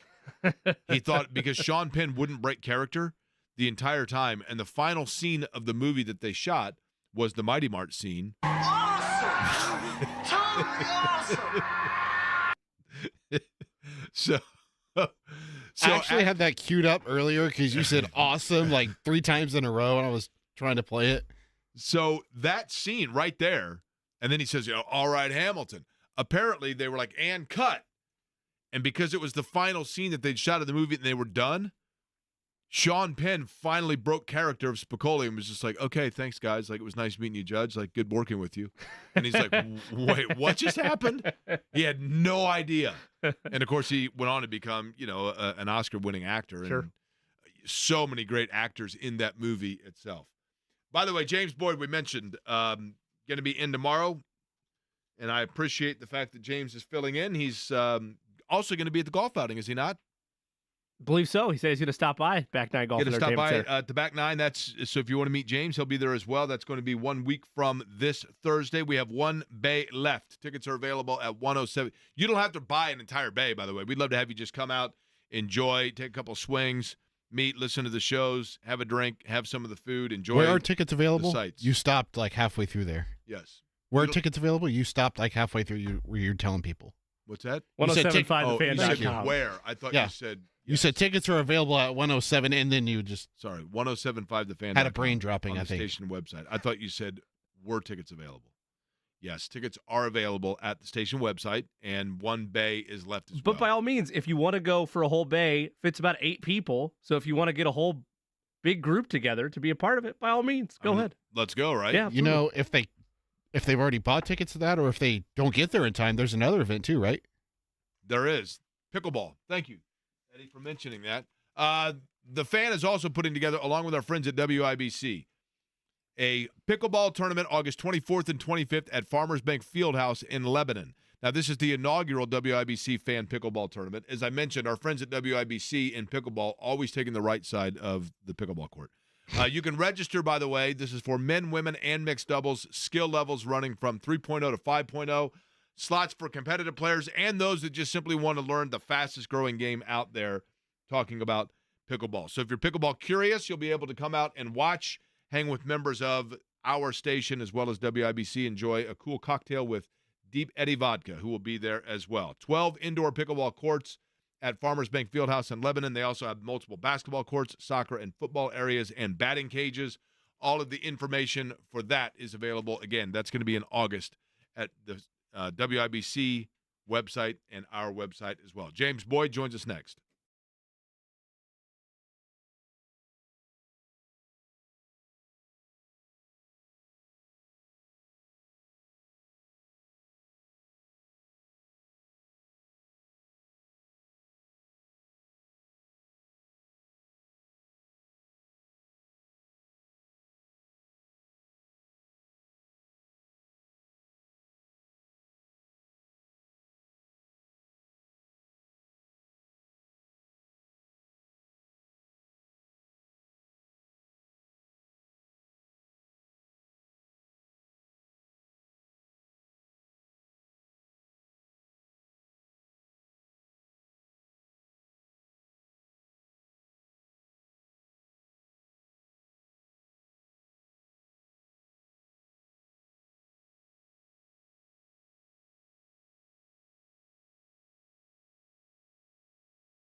Eddie, what do you see me doing here? What'd you hear me say? I like was three dancing. times? I was dancing. I You know, apologize. when he has the headphones on, he's like deaf. It is true. You have to They're throw noise things at canceling, and Like, I Jimmy, totally you want locked to take it. it here? Yeah, Jimmy, I'd go love ahead. to. Hey, Jimmy, go ahead. hey, Jimmy, I don't know if you noticed. See how Jake does it? He has one ear off. He does. That's a pro's pro there. Okay, that's what not that too is. often we can say That is professional It's with a Jake it's a Query. beacon of excellence Excuse me? and a professional I to am my the right. face okay? of professionalism, Eddie. The amount Oh, of goodness. prep work that I do to put together this program.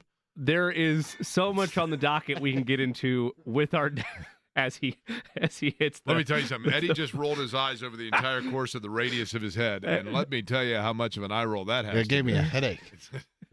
There's so much that we can get into with our next guest, with Team USA getting set for their U.S. showcase in preparation for the Olympics. Everything that just happened from the Pacers formally announcing re-signing both Obi Toppin and Pascal Siakam. And, of course, the countdown to Colts camp just a couple of weeks away. He'll be in the chair to my right tomorrow as Jake Query heads for his annual White Sox game tradition. He is, of course, James Boyd. You can subscribe to his work over at The Athletic and follow him on Twitter at Romeoville Kid. James, I'll give you dealer's choice with all those topics on display.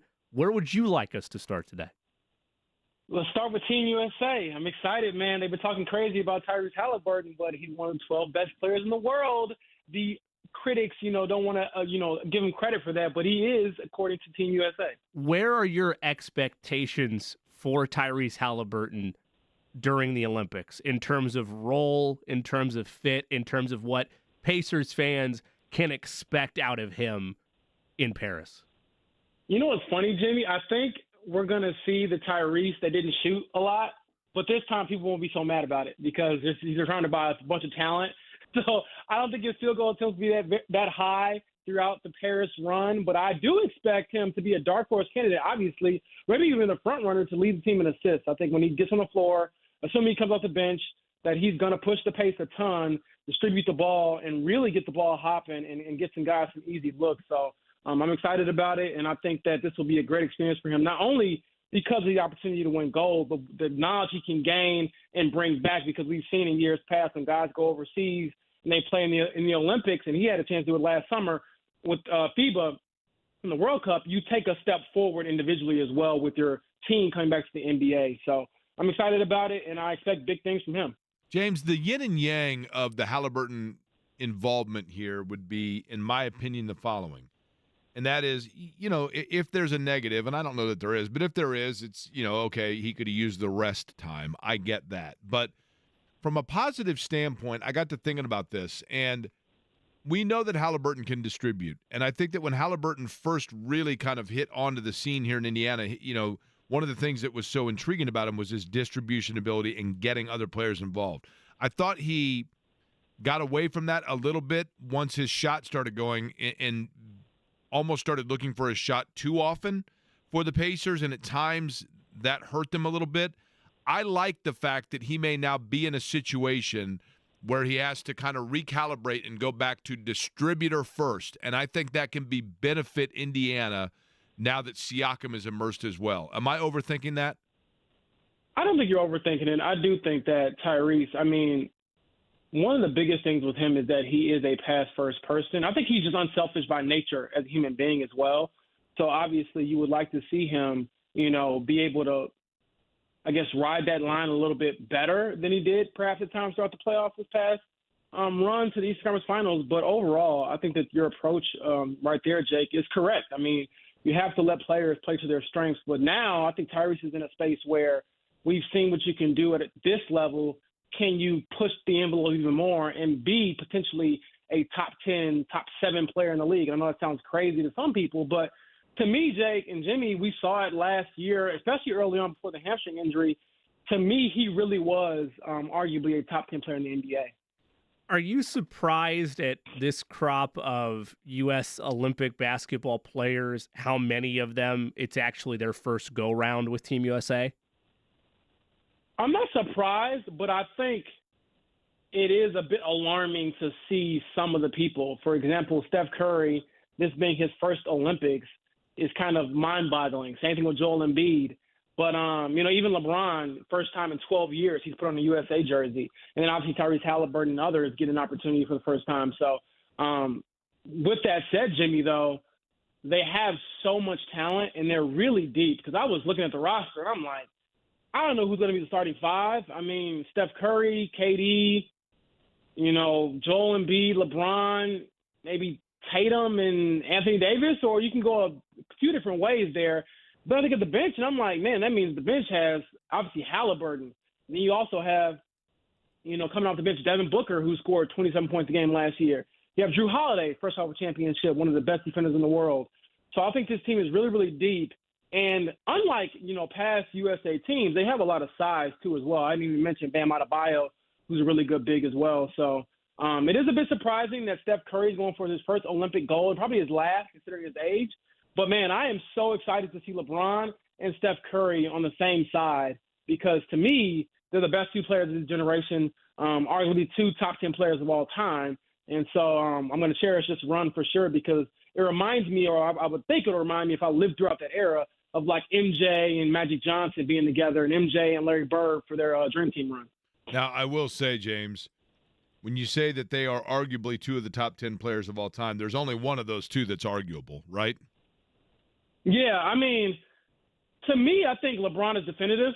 Obviously, No question. I, he's a top 3 player of all time. Exactly. But when it comes to Steph, I think people are a little – He's probably right around there, right? That's a good conversation because he's probably right there. You could make an argument for him as Steph Curry. It's like prognosticating Zach Edey's draft slot, right? You could say, well, it could go 9 or it could go 15. You could be sold either way. In terms of the lineup, by the way, for Team USA, James Boyd from The Athletic, our guest, he's on the Express Pro Tire and Auto guest line. Drew Holiday, to me, is the guy that I would start, and let me tell you why. He's the one guy that brings a specialty to the table that more so than anybody else. And you don't need scoring. I mean, you're going to have scoring. I love his defense, and so I would have him out there and just say, you have one job, and he's going to do that, and you know he's going to do it well. And everybody else that can do that skill set, there are other areas you can tap into with him. I think he's really valuable for them. Absolutely. You know what? I'm not going to fight you on that, Jake, if they started him. I mean, the guy has proven to be a very, very special player. Also won gold in the last Olympics, and I believe it was – where were they last time? I'm blank in Tokyo. But he was, special. And I do think you make a good point about just go out there and be, one-dimensional in a sense. And how many times can you say that in an NBA game where you're asked to do so many different things? But we've seen it in past iterations of the Team USA squads where they've had Dwayne Wade be the defensive stopper. They had, Kobe Bryant at one point when he went to the Olympic run, he was a defensive stopper where it was just like, I'm going to guard the best player on the other team and make his life miserable for the entire game. And when you can ask an all-world athlete to do that, just focus on one side of the ball, you're getting even better defense on top of that. So I'm excited about it, and I'm just curious to see how it all shapes up and how it all gels because to me, this is the most talent that they've had in an Olympic run in a little while. Even Kawhi Leonard, I haven't mentioned him yet. He's a player who's a lock for the Hall of Fame as well and has done some great things offensively and defensively. So I'm excited to see it, man. James Boyd is our guest. You can follow him on Twitter at Romeoville Kid. Of course, he covers all things Colts and a lot of all things Indy for The Athletic. James, I know we joked a ton about last year in regards to the surplus of Wemby to Indy T-shirts that you had in your home because of the campaign we tried to get going for the Pacers to win the lottery there. That said, while you can't have Wembanyama in Indiana, you can have him in Paris, though as a part of the French national team. When you look at internationally speaking and the gap that is closed between, say, Team USA's crop of talent and other countries now having their own NBA superheroes, superstars on their team, which one are you most looking forward to see outside of Team USA? And is it undoubtedly Wembanyama? I think it probably is Wemby number one, just because every time I see him, he does something else that just shocks me because it is truly special. And I think they're probably the most formidable team to try to go at USA because of their size, the NBA talent as well. Can't forget the Rudy Gobert's over there. So you have a ton of size and defensive prowess. And then, from them, I would look at Team Canada, Andrew Nembhard up there as well. I'm getting some work in, and then they have a lot of talent over there with SGA and Jamal Murray and other guys. Dylan Brooks, people kind of forget, they joke about him, but he torched Team USA last summer as well. So, that's a team that knows they can beat USA or feels that they can beat them.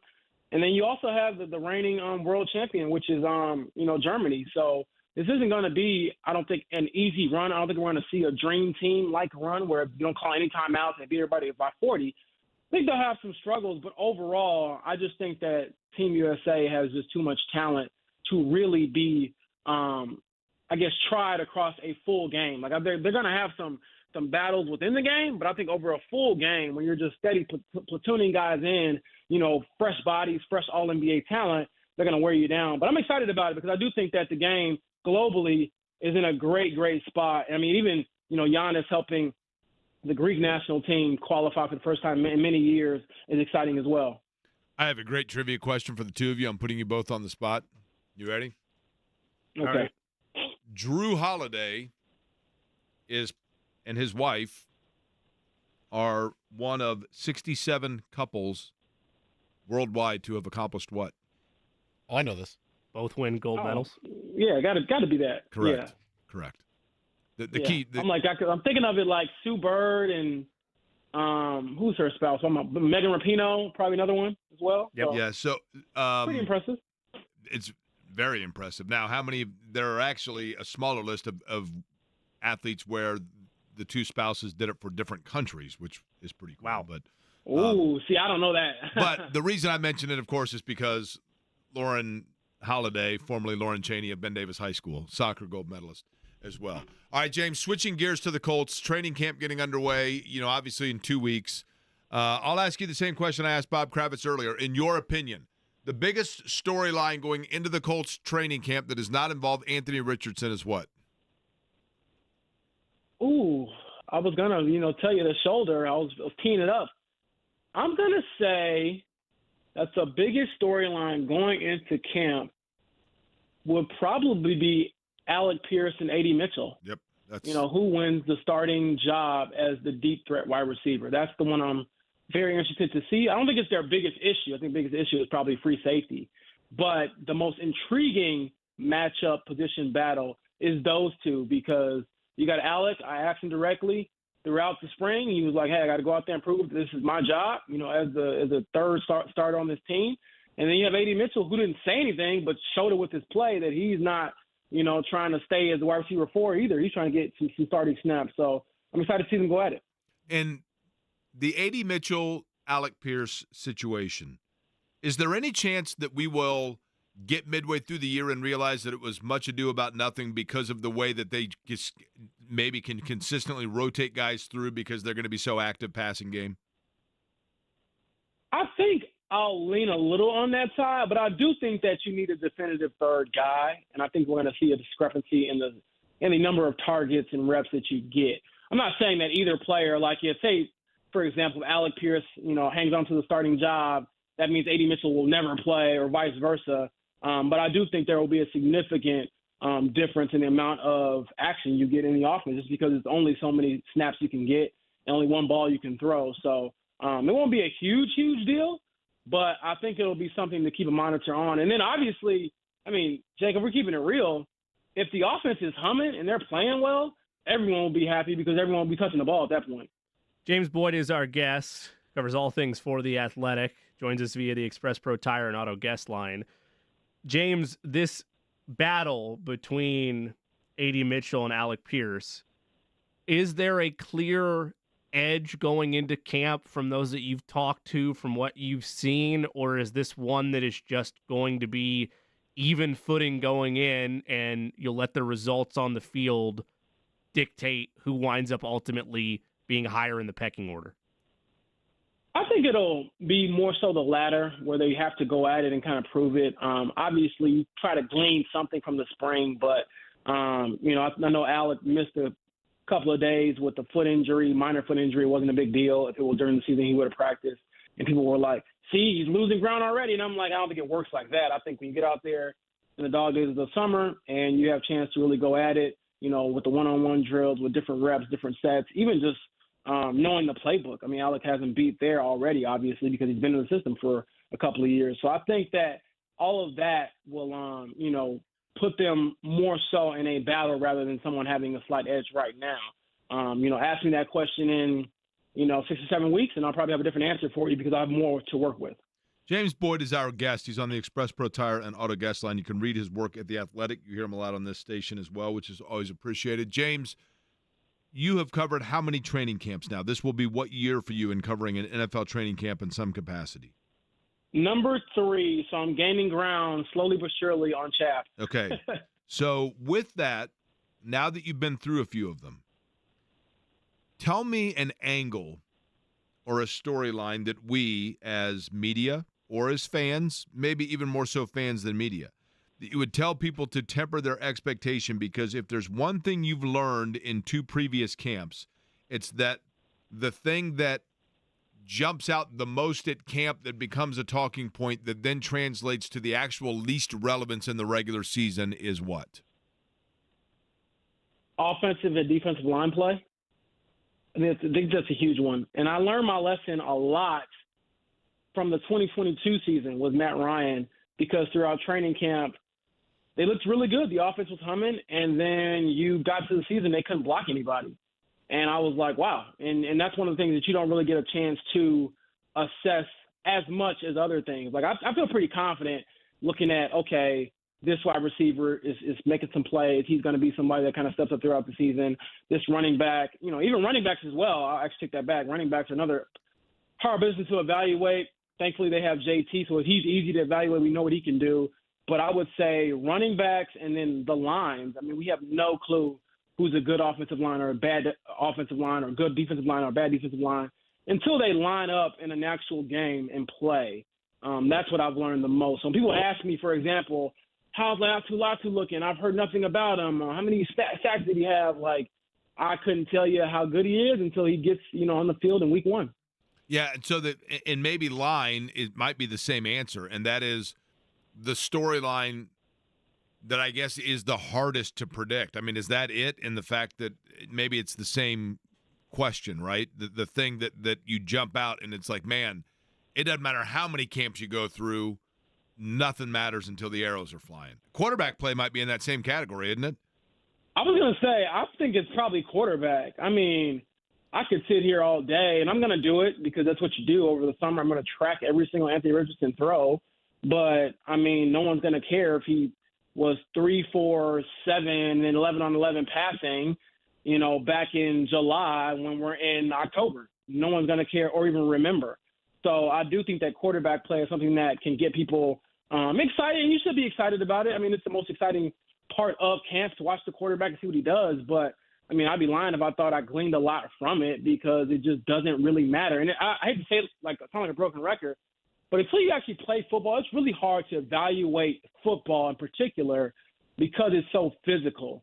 And, when I'm watching a summer league basketball game or something like that, it's probably easier for me to evaluate what a guy can do because it's basketball and you're not going out there to physically, impose your will on another man so often. So I'm excited about it, but I do think that we're going to see, Anthony have a great day of passing and everyone's going to say he's a future Hall of Famer. He's going to have a bad day of passing and everyone's going to say he's a bust. So it is what it is.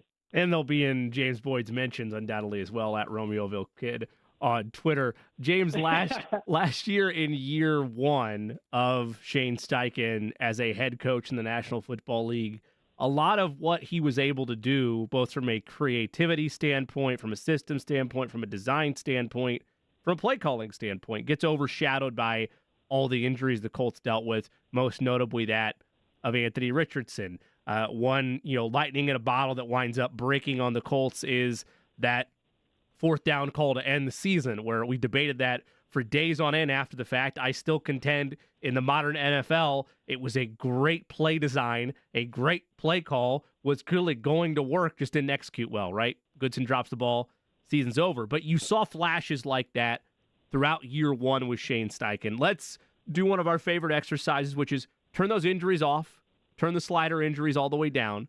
If it's a perfectly healthy campaign for the Colts at all the primary positions, what should be the expectation from a play calling, from an overall design and scheme standpoint for year 2 of Shane Steichen?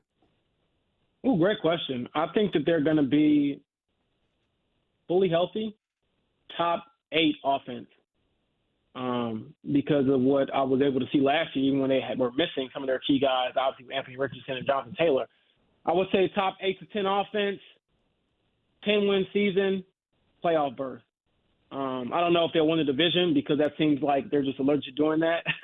But 10 wins will probably put you in position to win the division and end that drought and get into the playoffs. And so I expect Shane Steichen to be, perhaps even better as a play caller, assuming these guys are at his disposal, just because he is one of the better play callers and scheme guys in the NFL. And even though he'll never say it, he'll never give us anything as far as, enticing quotes. He does have a brilliant mind when it comes to offense. I think he's very forward-thinking with those things, and he's very meticulous, and he's very, very, very thorough. There's some stuff that I've learned about the guy, just about how hard he works and how much he searches for different schemes and stuff from all over the country. I mean, no matter the level of football, he is a guy who will always be interested in seeing what works and what he can do to add it to the Colts' offense. So I'm excited to see him in year 2.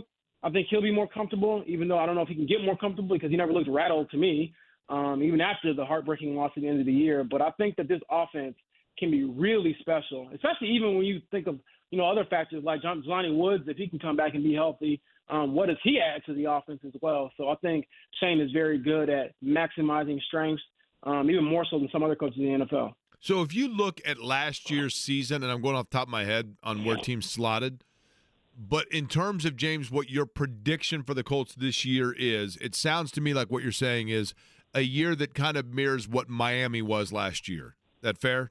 I don't mean in style of play. I just mean in overall competitiveness, right? Yeah, I think that's fair. Like, they were a good team. Like, I don't think people call them a great team. Obviously, they would like to go farther in the playoffs, but there were times where their offense, like, you were like, man, this offense is very dynamic. And obviously, I don't think the Colts have that kind of speed.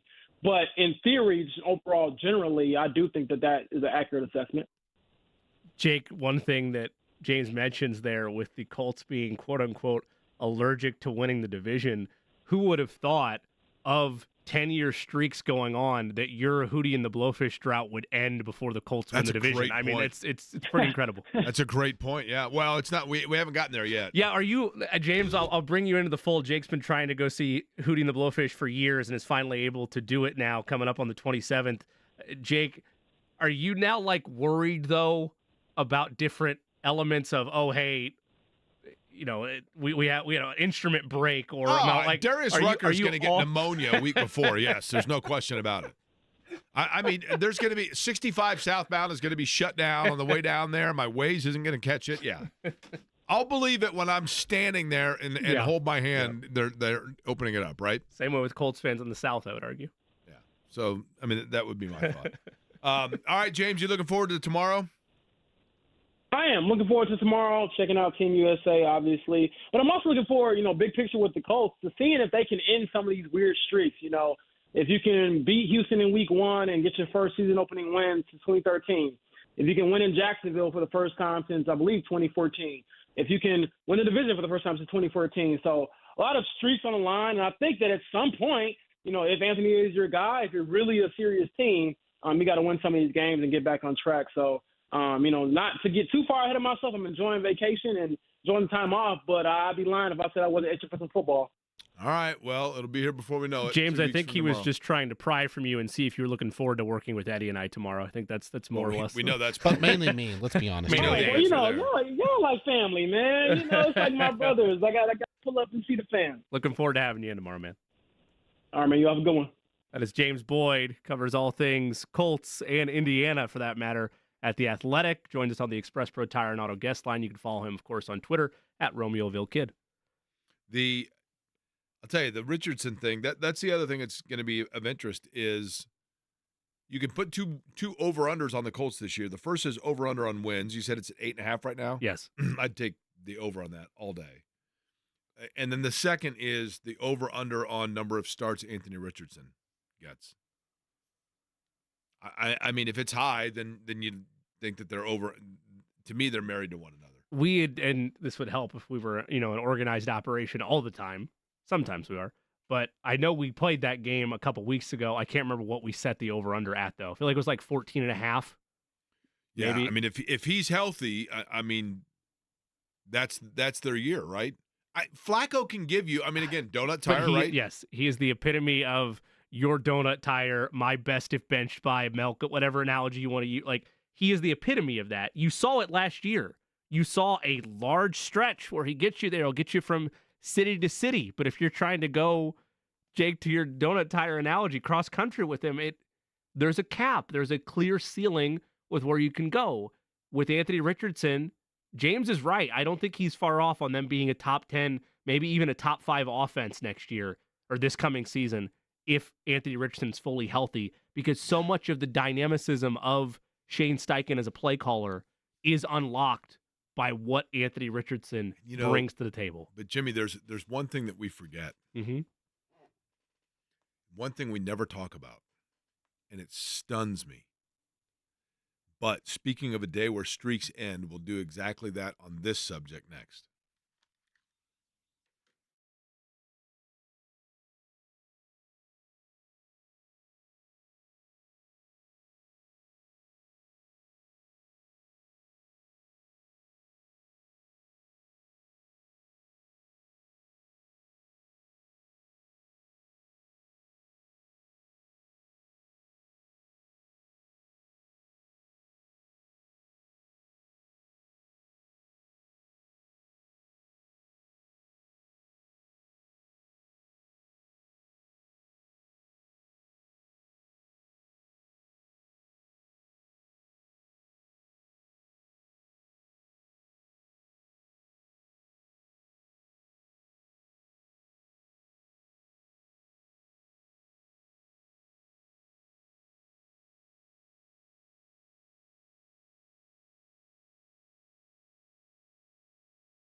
You've seen around town, you see more of them now. I don't totally get it, but the new Tesla truck thing, whatever it's called. The Cybertruck. Cybertruck, yeah. Yes.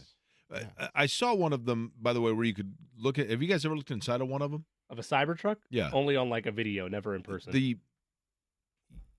inside is like just the cabin, if you will, of like a smaller car.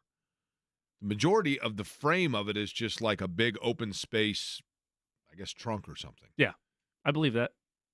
I thought it'd be like I just assumed the inside of it was like huge and spacious, and that was this. Yeah, there has to be some selling feature of some sort. But Is that what made you not buy one? yeah, those things remind me of the DeLorean.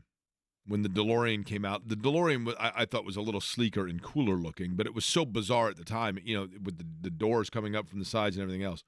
But if we had a DeLorean right now, we could use it to go back in time, right? 1.21 gigawatts. We can set the timer back to whatever we want.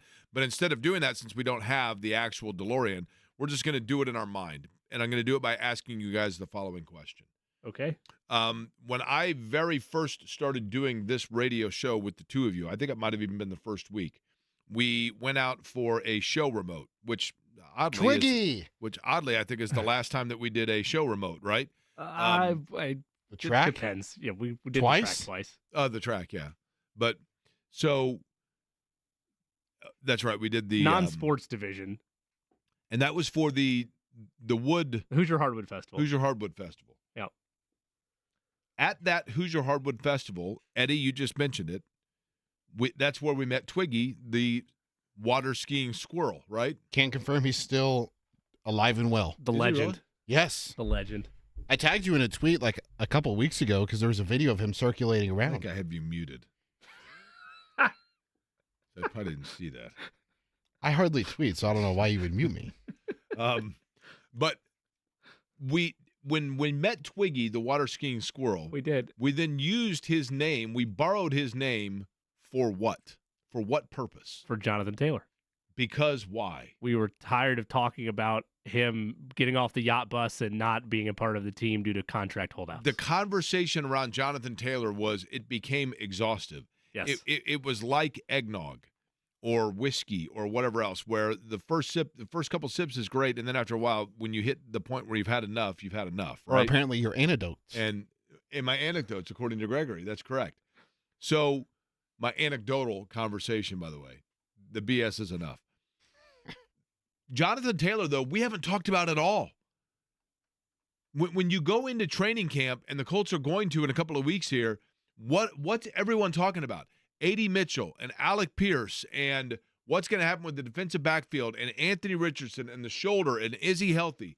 And what no one's talking about is the guy that's going to be healthy, the guy that's had time to get his body in shape, the guy that the last time that he was at full health and full strength was leading the league in every metric from a running back possible and putting together a year that was eclipsing to the point where you suddenly had, Hard Knocks following around, and we're doing, and on the morning show before that, we're doing, before I was here, HBO's coming in and filming us talking, and I mean, the Colts are the talk of the NFL.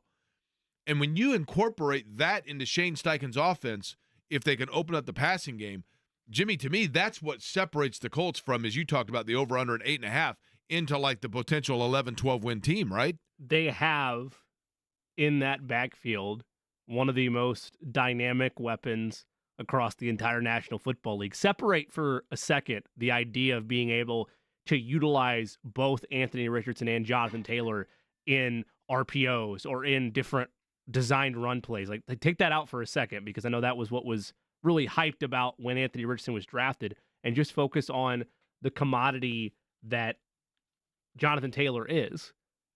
Whether you're talking about late game situations where you're trying to ice a contest away, whether you're talking about meaningful football into the months of January where, yes, it's not as true as it was 20 years ago where you got to be able to run the ball effectively to win games, but it still matters. And this isn't even with the market, Jake, being what it is, where you can find quality running backs, not elite running backs, but quality running backs, a dime a dozen, generally in today's NFL, and do it on the cheap. There is still something to having, regardless of the amount of payment being there, elite level game takeover ability in your backfield. And he's there. And I don't know what the carry allotment's going to be, because part of the argument with having the franchise quarterback is, yes, you have this Mustang in the backfield, but you don't need to hand the ball off to him 240 times a season. Right. You can take some of that workload off of him. What did we see in that New England game in that big year that he had? I mean, you get games where Jonathan Taylor isn't a salt away clock kind of back, but he is a knockout play kind of back, right? Yes. We saw that a little bit in that season finale game against Houston. Like, he was the offense for the Colts in their final regular season game.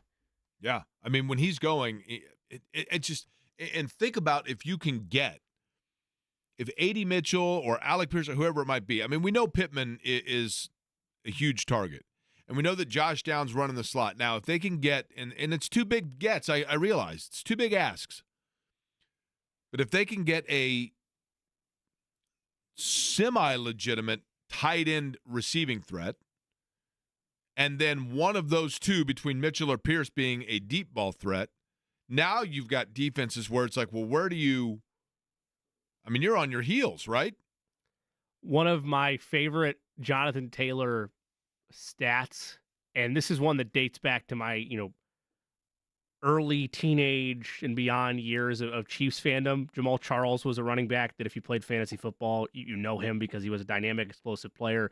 His claim to fame now probably never gets in Hall of Fame, but he averaged about 5.5 yards a carry. All-time leader per just yards per carry. You know whose record he broke? It was initially Jim Brown's, right? No. I'm looking on StatMuse, so I don't know. Whose record did he break? Bo Jackson. So, again, and that's just more illustrious company, but with Taylor's, he's top 5 all-time in a tie with some current players, but he's top 5 all-time in yards per carry. And you mentioned he's not a salted away back, but he can cut you to death with 15, 20, 40, 60, and beyond type of gains.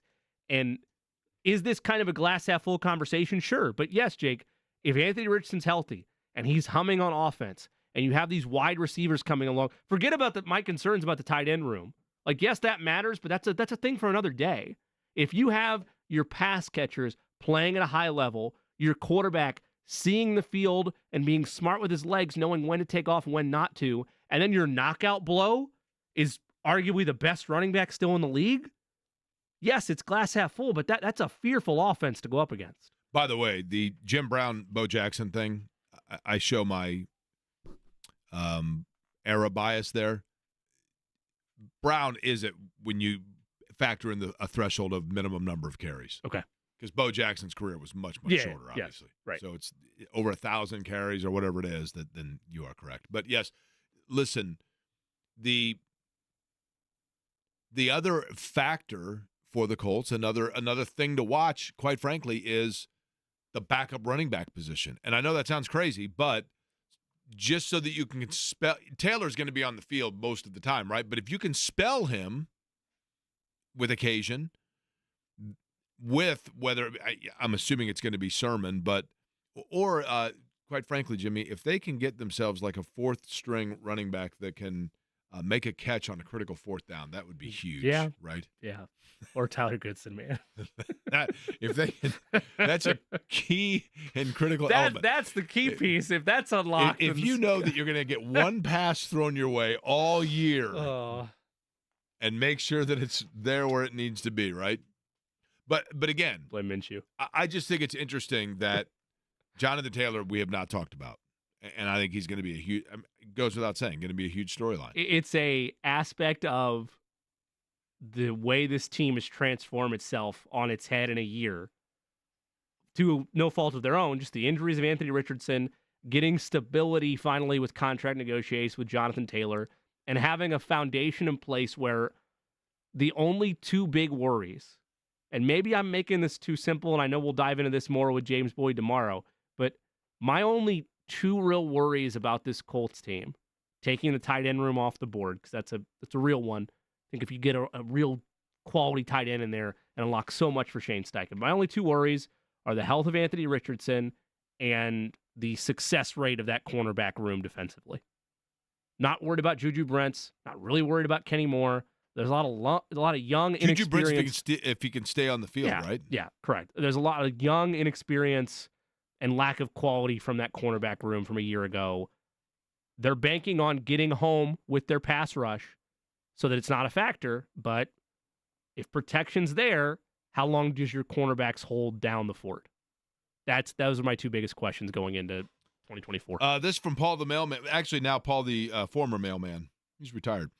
Jake, the biggest non-Richardson question is whether or not the Colts D can improve on a 70% pass completion rating. Nothing changes unless that does. Yes.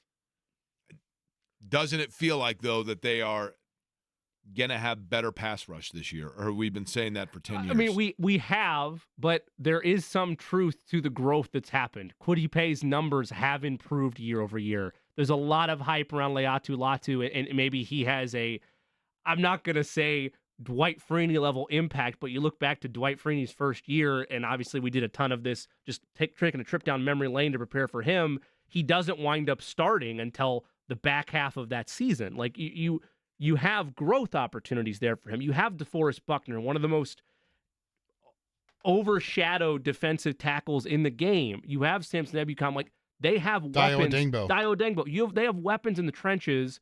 But yes, Jake, there is a level of echo chamber nature to a conversation that we've continued to have been asking Chris Ballard for 5 years. By the way, doesn't it feel like one of the local coffee houses, and I'm not talking one of the airdrop-in national joints, I'm talking one of the local places, okay? Okay.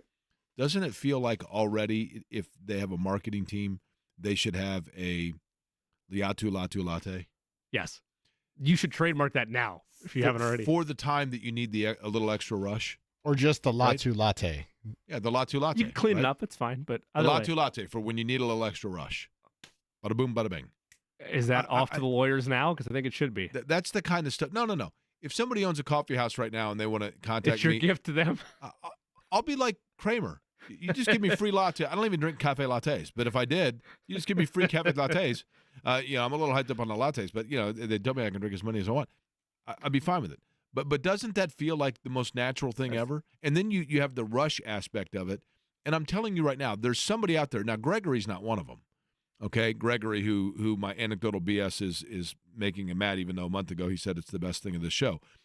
Gregory, when he can't make up his mind, he is thinking to himself, I don't like his anecdotes, but that guy's brilliant. That guy's marketing brain is brilliant. That's what he's saying. And so are the other people out there because of the Leatu. Now say the last name again. Latu. Leatu Latu Latte, yeah. right? Yeah. Someone also has the suggestion in the break room that you should propose to Shannon at Buc-ee's on the way to Nashville. With Bucky. Okay. Because nothing says proposal like a little beaver, right? Is that what we're, okay? But while we're there at Buc-ee's, we could get perhaps a latte, right? Which won't be anything like the Latu Latte. You definitely won't have any chai tea. That's right. A little extra rush. I'm telling you. It's perfect. If you get the latte with an espresso shot in it, now you've got bookend rush, right? Buc-ee's would really be a place to get engaged, would it not? I think you should hire the restroom staff as your cleanup / assistance crew for the venue. Be sparkling, regardless of what's going to happen.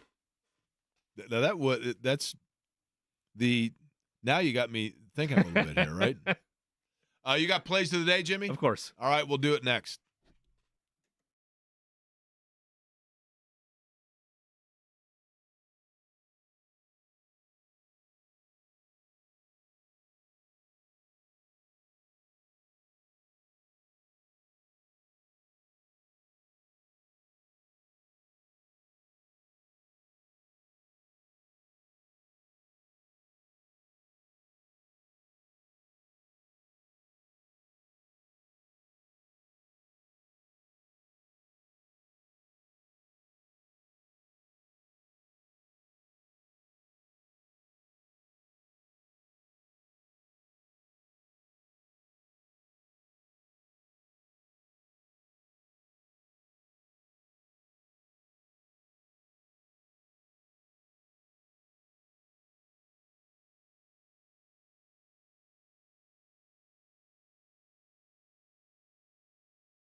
Today's plays of the day, a nice mix of soccer and baseball. We'll start first with the former. We'll stay stateside for Copa America.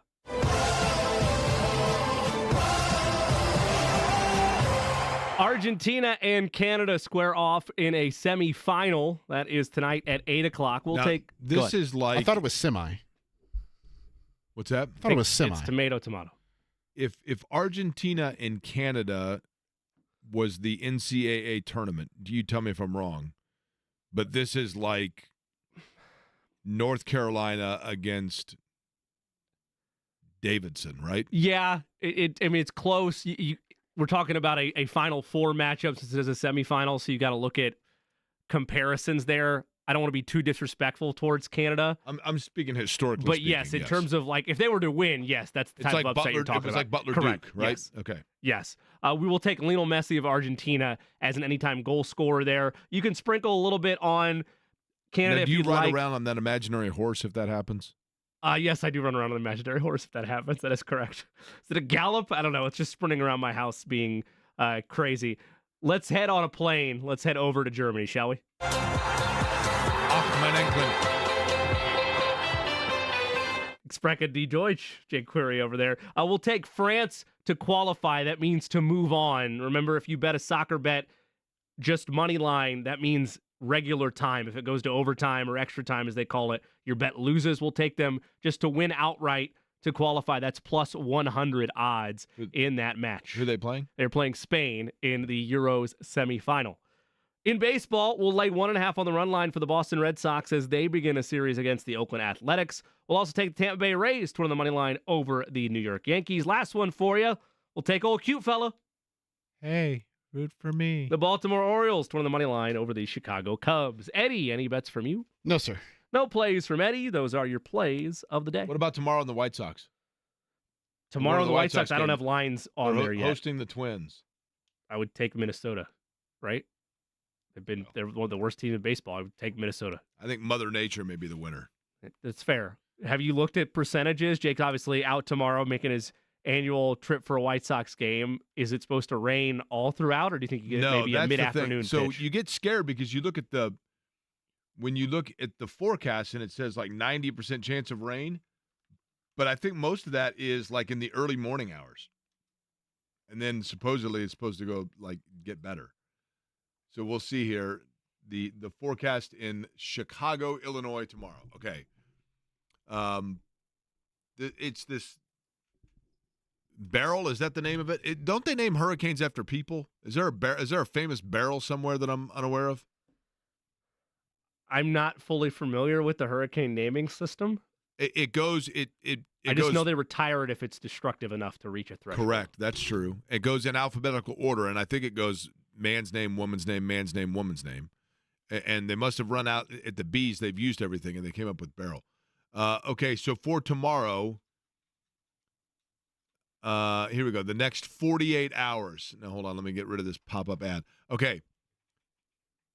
People I realize are really concerned about my travel issues with the tomorrow's Wednesday, correct? That is accurate. 1 o'clock in the afternoon. Okay. Mostly cloudy, 20% chance of rain. So it looks like all the rain ends by like noonish. Then going to be good to go. You taking a glove? Gonna catch Shannon a foul No, it's ball? not supposed to be cold. Sorry. Let me admit. Is that what you want me to go with? No. The rule is Or you just only barehand that? you are if you are over the age of 13, you cannot take a glove to a ball game unless you are accompanying someone under the age of 13. Also, I'm going to go on a little bit of a rant here, maybe, if the weeds open up. Is it glove mitt thing? Is that what we're mad no. about? Okay. Jake, you're safe pretty much anywhere in the ballpark nowadays because the nets go all the way to the foul pole. Yeah, and you know what's weird is the nets. You really don't even notice them. Yeah, I agree with that. It would depend on where you're sitting. If you're sitting in the front three rows, it's noticeable. But for the most part, you're like, wow, wait a minute, I don't even. I still slightly disagree. There is a little bit of an obstruction there, depending on the angle in which the seating is. But yeah, what Eddie's basically saying, to summarize, is he doesn't care about old ladies and little kids. Correct. Just want to make sure we're on the record. I'm fine with it to like a little bit past the third base side, but like you've taken away a part of the game where kids love to go to a game like, oh, I can get a foul ball, and now it's I mean, if it's a pop-up foul ball, you still got a chance. Yeah, but most of the time it's not. What, A pop-up you want anymore. hot liner heaters coming in with a That's possible why I broken said. nose? That's why I said a little bit down past the third baseline. Eddie wants dirt underneath all the seats. If you So you want to can rub sit it that on the close, wounds. you got to be aware. Stay alert, stay alive, Jake. I have lived an incredibly fortunate life of just weird and fun things happening to me in right place, right time. I know it. I mean, I've been the luckiest guy in the world. All of that said, the one thing to me that is amazing with the number of Major League Baseball games What are I've we been doing? to, which What are are we gabillion, doing? I've never been within range. However, I thought you were going to say of getting hit by one. You've never been in range I've of just never a even been in pop-up range in of general? getting a Wow. foul ball. But You're getting one tomorrow. a little bit of it was made up for the fact that when I was at St. Louis Cardinals spring training in 2000, McGuire was coming off the patellar tendonitis in his knee, and when he finally took batting practice, I happened to be on a different field doing stand-ups, and he hit a moonshot that landed near me, and I got it, and it's at my parents' house. That's pretty cool. But it has a black smoke mark on the bat, Wow. on the ball, I mean. That's The pretty ball cool. has a scuff mark from where the bat hit it and burnt the leather. In the same the vein cowhide. that, for those that don't know, whenever Jake tries to get a draft beer somewhere, the keg always busts. Oh, You it's unbelievable. You speaking this into existence, you or Shannon are going to come near a foul ball tomorrow. Well, probably because we're going to be 2 of the 12 people at the White Sox game. That's true. So we have You pretty good increase the odds We have automatically. pretty good odds on that, right? We'll see whether or not it happens. James is in tomorrow. I'll be back, obviously, on Thursday. Guys, have fun with it. J&V is up next. He is at the shop on Mass Ave, right? The shop on Mass Ave, Yep. the best teas that you're going to find around the area, whether it is of nostalgic nature, sports nature in Indianapolis. John's there, and he will carry you until 6 o'clock. Thanks for listening to Query & Company.